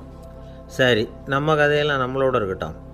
மனித நம்பிக்கை எந்த அளவுக்கு உறுதியாகவும் அறிவுபூர்வமாகவும் இருக்கணுங்கிறதுக்கு அலெக்சாண்டர் வாழ்க்கையில் நடந்த ஒரு சம்பவத்தை உதாரணமாக சொல்லலாம். இந்த உலகத்தையே ஜெயிக்கணும்னு புறப்பட்டார் அலெக்சாண்டர். ஒரு கட்டத்தில் அவர் சிட்னஸ் நதி கரைக்கு சேர்ந்தார்.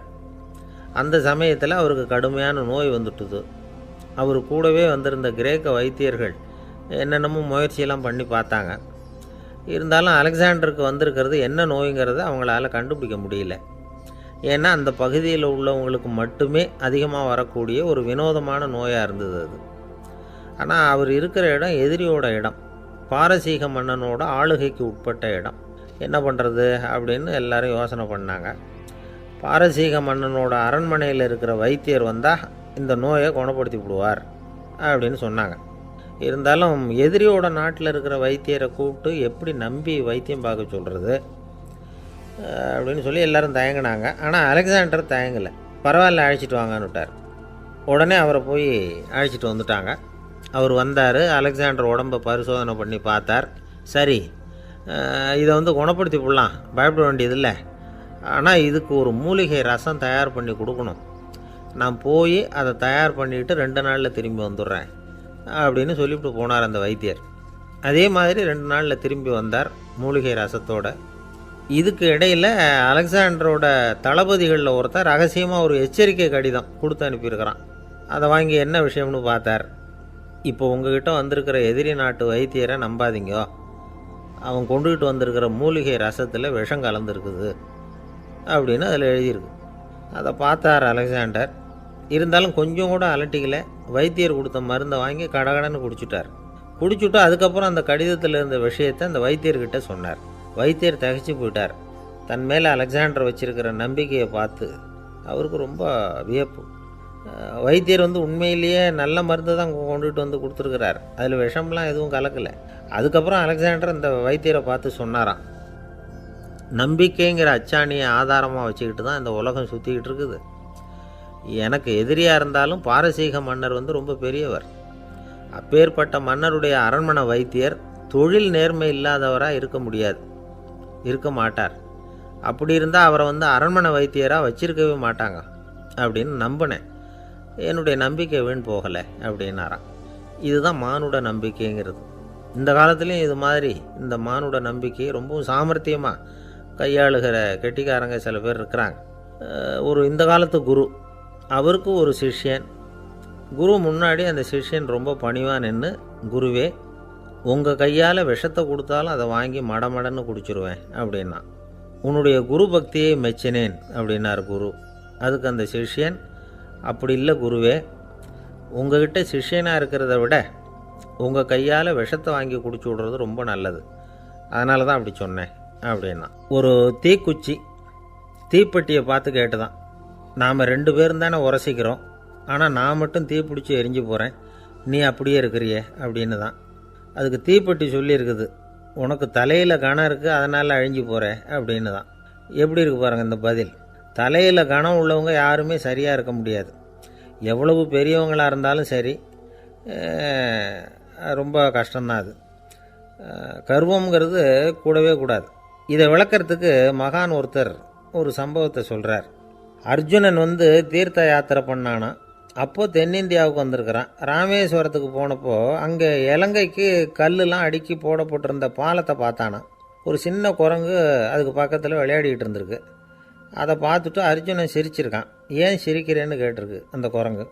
ராமன் மிகச்சிறந்த வில் வீரன். அப்படி இருக்கிறப்போ அவன் இலங்கைக்கு அம்புகளாலேயே ஒரு பாலம் கட்டியிருக்கலாம். அதை விட்டுட்டு போயும் உன்ன மாதிரி குரங்குகளை துணையாக வச்சுக்கிட்டு இப்படி ஒரு கருங்கல் பாலத்தை கட்டியிருக்கிறானே அப்படின்னானா. அம்புகளால் பாலம் கட்ட முடியுமா அப்படின்னு கேட்டு தான் குரங்கு. ஏன் முடியாது, என்னால் முடியுமேன்னு இருக்கான் அர்ஜுனன். அம்பால் பாலம் கட்டலாம், இருந்தாலும் என்ன மாதிரி குரங்குகள் ஏறி நடந்தா அது தாங்குமா? அதனால தான் ராமர் கருங்கல் பாலமே கட்டினார் அப்படின்றது குரங்கு சொல்லிச்சான். அப்படியே சொல்கிற, நான் வேணும்னா இப்போ அம்புகளாலேயே ஒரு பாலத்தை கட்டுறேன், நீ அது மேலே ஏறி நடந்து பார். பாலம் விழுந்துட்டுதுன்னா நான் தீ மூட்டி அதில் குதித்து உயிர் தியாகம் பண்ணி விட்றேன் அப்படின்னு நான் ரொம்ப கோபமாக. உடனே அந்த சின்ன குரங்கு பெரிய உருவம் எடுத்துட்டு தான் கையில் கதையோடு அர்ஜுனன் முன்னாடி நிற்கிறான் அனுமன். பார்த்தா, என்னுடைய தலைவர் ராமரையா இழிவாக பேசுகிற, நீ இப்போ பாலம் கட்டு, நான் என்னுடைய பலத்தை காட்டுறேன் அப்படின்னா அனுமன். அர்ஜுனன் தன்னுடைய காண்டிபத்தை எடுக்கிறான், சரமாரியாக அம்புகளை விடுறான். அதெல்லாம் ஒன்றோட ஒன்று கோத்துக்கிட்டு அப்படியே பாலம் மாதிரி நிற்கிது. அர்ஜுனன் தலை நிமிர்ந்து நின்னான். அனுமன் உயர கிளம்பி அங்கேருந்து பாலத்தில் பொத்துன்னு இறங்கினான். பாலம் அப்படியே நொறுங்கி போச்சு தூள் தூளாக. என்ன அர்ஜுனா, இப்போ என்ன செய்ய போகிற அப்படின்னா ஏளனமா. அர்ஜுனன் தலையை தொங்க போட்டுக்கிட்டான். சொன்னபடி தீ மூட்டி அதில் குதிக்கிறதுக்காக 3 தடவை சுற்றி வந்தான். அப்போது கிருஷ்ணர் அங்கே வந்தார். என்ன அர்ஜுனா, என்ன நடக்குது, என்ன இது அப்படின்னு ஒன்றும் தெரியாத மாதிரி கேட்டார். அர்ஜுனன் வாயை திறக்கிறதுக்கு முன்னாடி அனுமன் வாயை திறந்தான், நடந்ததை சொன்னான். அர்ஜுனன் சவால் விட்டபடி உயிர் திறந்தே ஆகணும்னா அனுமன். கிருஷ்ணர் யோசனை பண்ணார். நல்லது, இந்த சவால் விட்டதுக்கும் நடந்ததுக்கும் யார் சாட்சி? பெரியவர் ஒருத்தரை சாட்சியாக வச்சுக்கிட்டல்லவா நீங்கள் இந்த போட்டியை நடத்தியிருக்கணும் அப்படின்னார். அதனால் என்ன, இப்போ மறுபடியும் அந்த போட்டியை நடத்திவிட்டா போச்சு, என்னால் அந்த அம்பு பாலத்தை நொறுக்க முடியாதா அப்படின்னு அனுமன். சரி, இப்போ மறுபடியும் அது நடக்கட்டும்னார் கிருஷ்ணர். அர்ஜுனன் அம்பு பாலம் அமைச்சான். அனுமன் ஏறி குதிச்சான். பாலம் அசைஞ்சு கொடுக்கவே இல்லை, அவ்வளோ உறுதியாக இருக்குது. இப்போ அனுமன் தலையை குனிஞ்சிக்கிட்டான். அர்ஜுனன் நன்றியோடு நிமிர்ந்து பார்த்தான். கிருஷ்ணருடைய தோள்கள்லேயும் முதுகள்லேயும் ரத்தம். என்ன சுவாமி, என்ன நடந்ததுன்னு நான் பதறி போய், உன் அம்பு பாலத்தை நான் தான் முட்டு கொடுத்து தாங்கிக்கிட்டு இருந்தேன். அனுமன் குதிச்சப்போ என் மேலே ஏற்பட்ட காயங்கள் இவை. பின்ன உன்னுடைய அம்பு பலத்தினாலேயா பாலம் நின்றுதுன்னு நினைக்கிற அப்படின்னாரான். முதல்ல அர்ஜுனன் அப்புறம் அனுமன் 2 பேருக்குமே கர்வ பங்கம் ஆகிட்டு தான். அதாவது அவங்கக்கிட்ட இருந்த கர்வம் போயிட்டுது. யாராக இருந்தாலும் கர்வம் கூடாதுங்கிறத இதிலேருந்து நாம் புரிஞ்சுக்கணும். இந்த காலத்தில் நாமெல்லாம் எந்த விஷயத்துக்கெல்லாம் கர்வப்பட்டுக்கிட்டு இருக்கோம் தெரியுமா? 2 பெண்கள் தங்களுடைய கணவன்மார்களை பற்றி ரொம்ப பெருமையாக பேசிக்கிட்டாங்களாம். அதில் ஒரு அம்மா சொல்லியிருக்கு, என் வீட்டுக்காரர்கிட்ட எந்த சப்ஜெக்ட் கொடுத்தாலும் சரி அந்த விஷயத்தை பற்றி அழகாக 1 மணி நேரம் பேசுவார் அப்படின்னாங்களாம். உடனே இன்னொரு அம்மா, அது என்ன பிரமாதம், என் வீட்டுக்காரருக்கு சப்ஜெக்டே தேவையில்லை, விஷயமே இல்லாமல் நாள் பூரா பேசிக்கிட்டு இருப்பார் அப்படின்னாங்களாம். ஒரு காடு, நல்ல மரம்லாம் செழிச்சு இருந்தது. அப்படிப்பட்ட காட்டில் ஒரு சாது இருந்தார். அவர் எப்படின்னா எப்பவும் ஒரு மரத்தடியில் உட்காந்துருப்பார். ஏன்னா அவருடைய இருப்பிடமே அதுதான். அவர் என்ன பண்ணுவார், 3 கல் வச்சுருந்தார். செங்கல் மாதிரி இருக்கும், ஆனால் அதை விட கொஞ்சம் பெருசாக இருக்கும். எதுக்கு அந்த 3 கல்லுன்னா அதுதான் அவருடைய படுக்கை.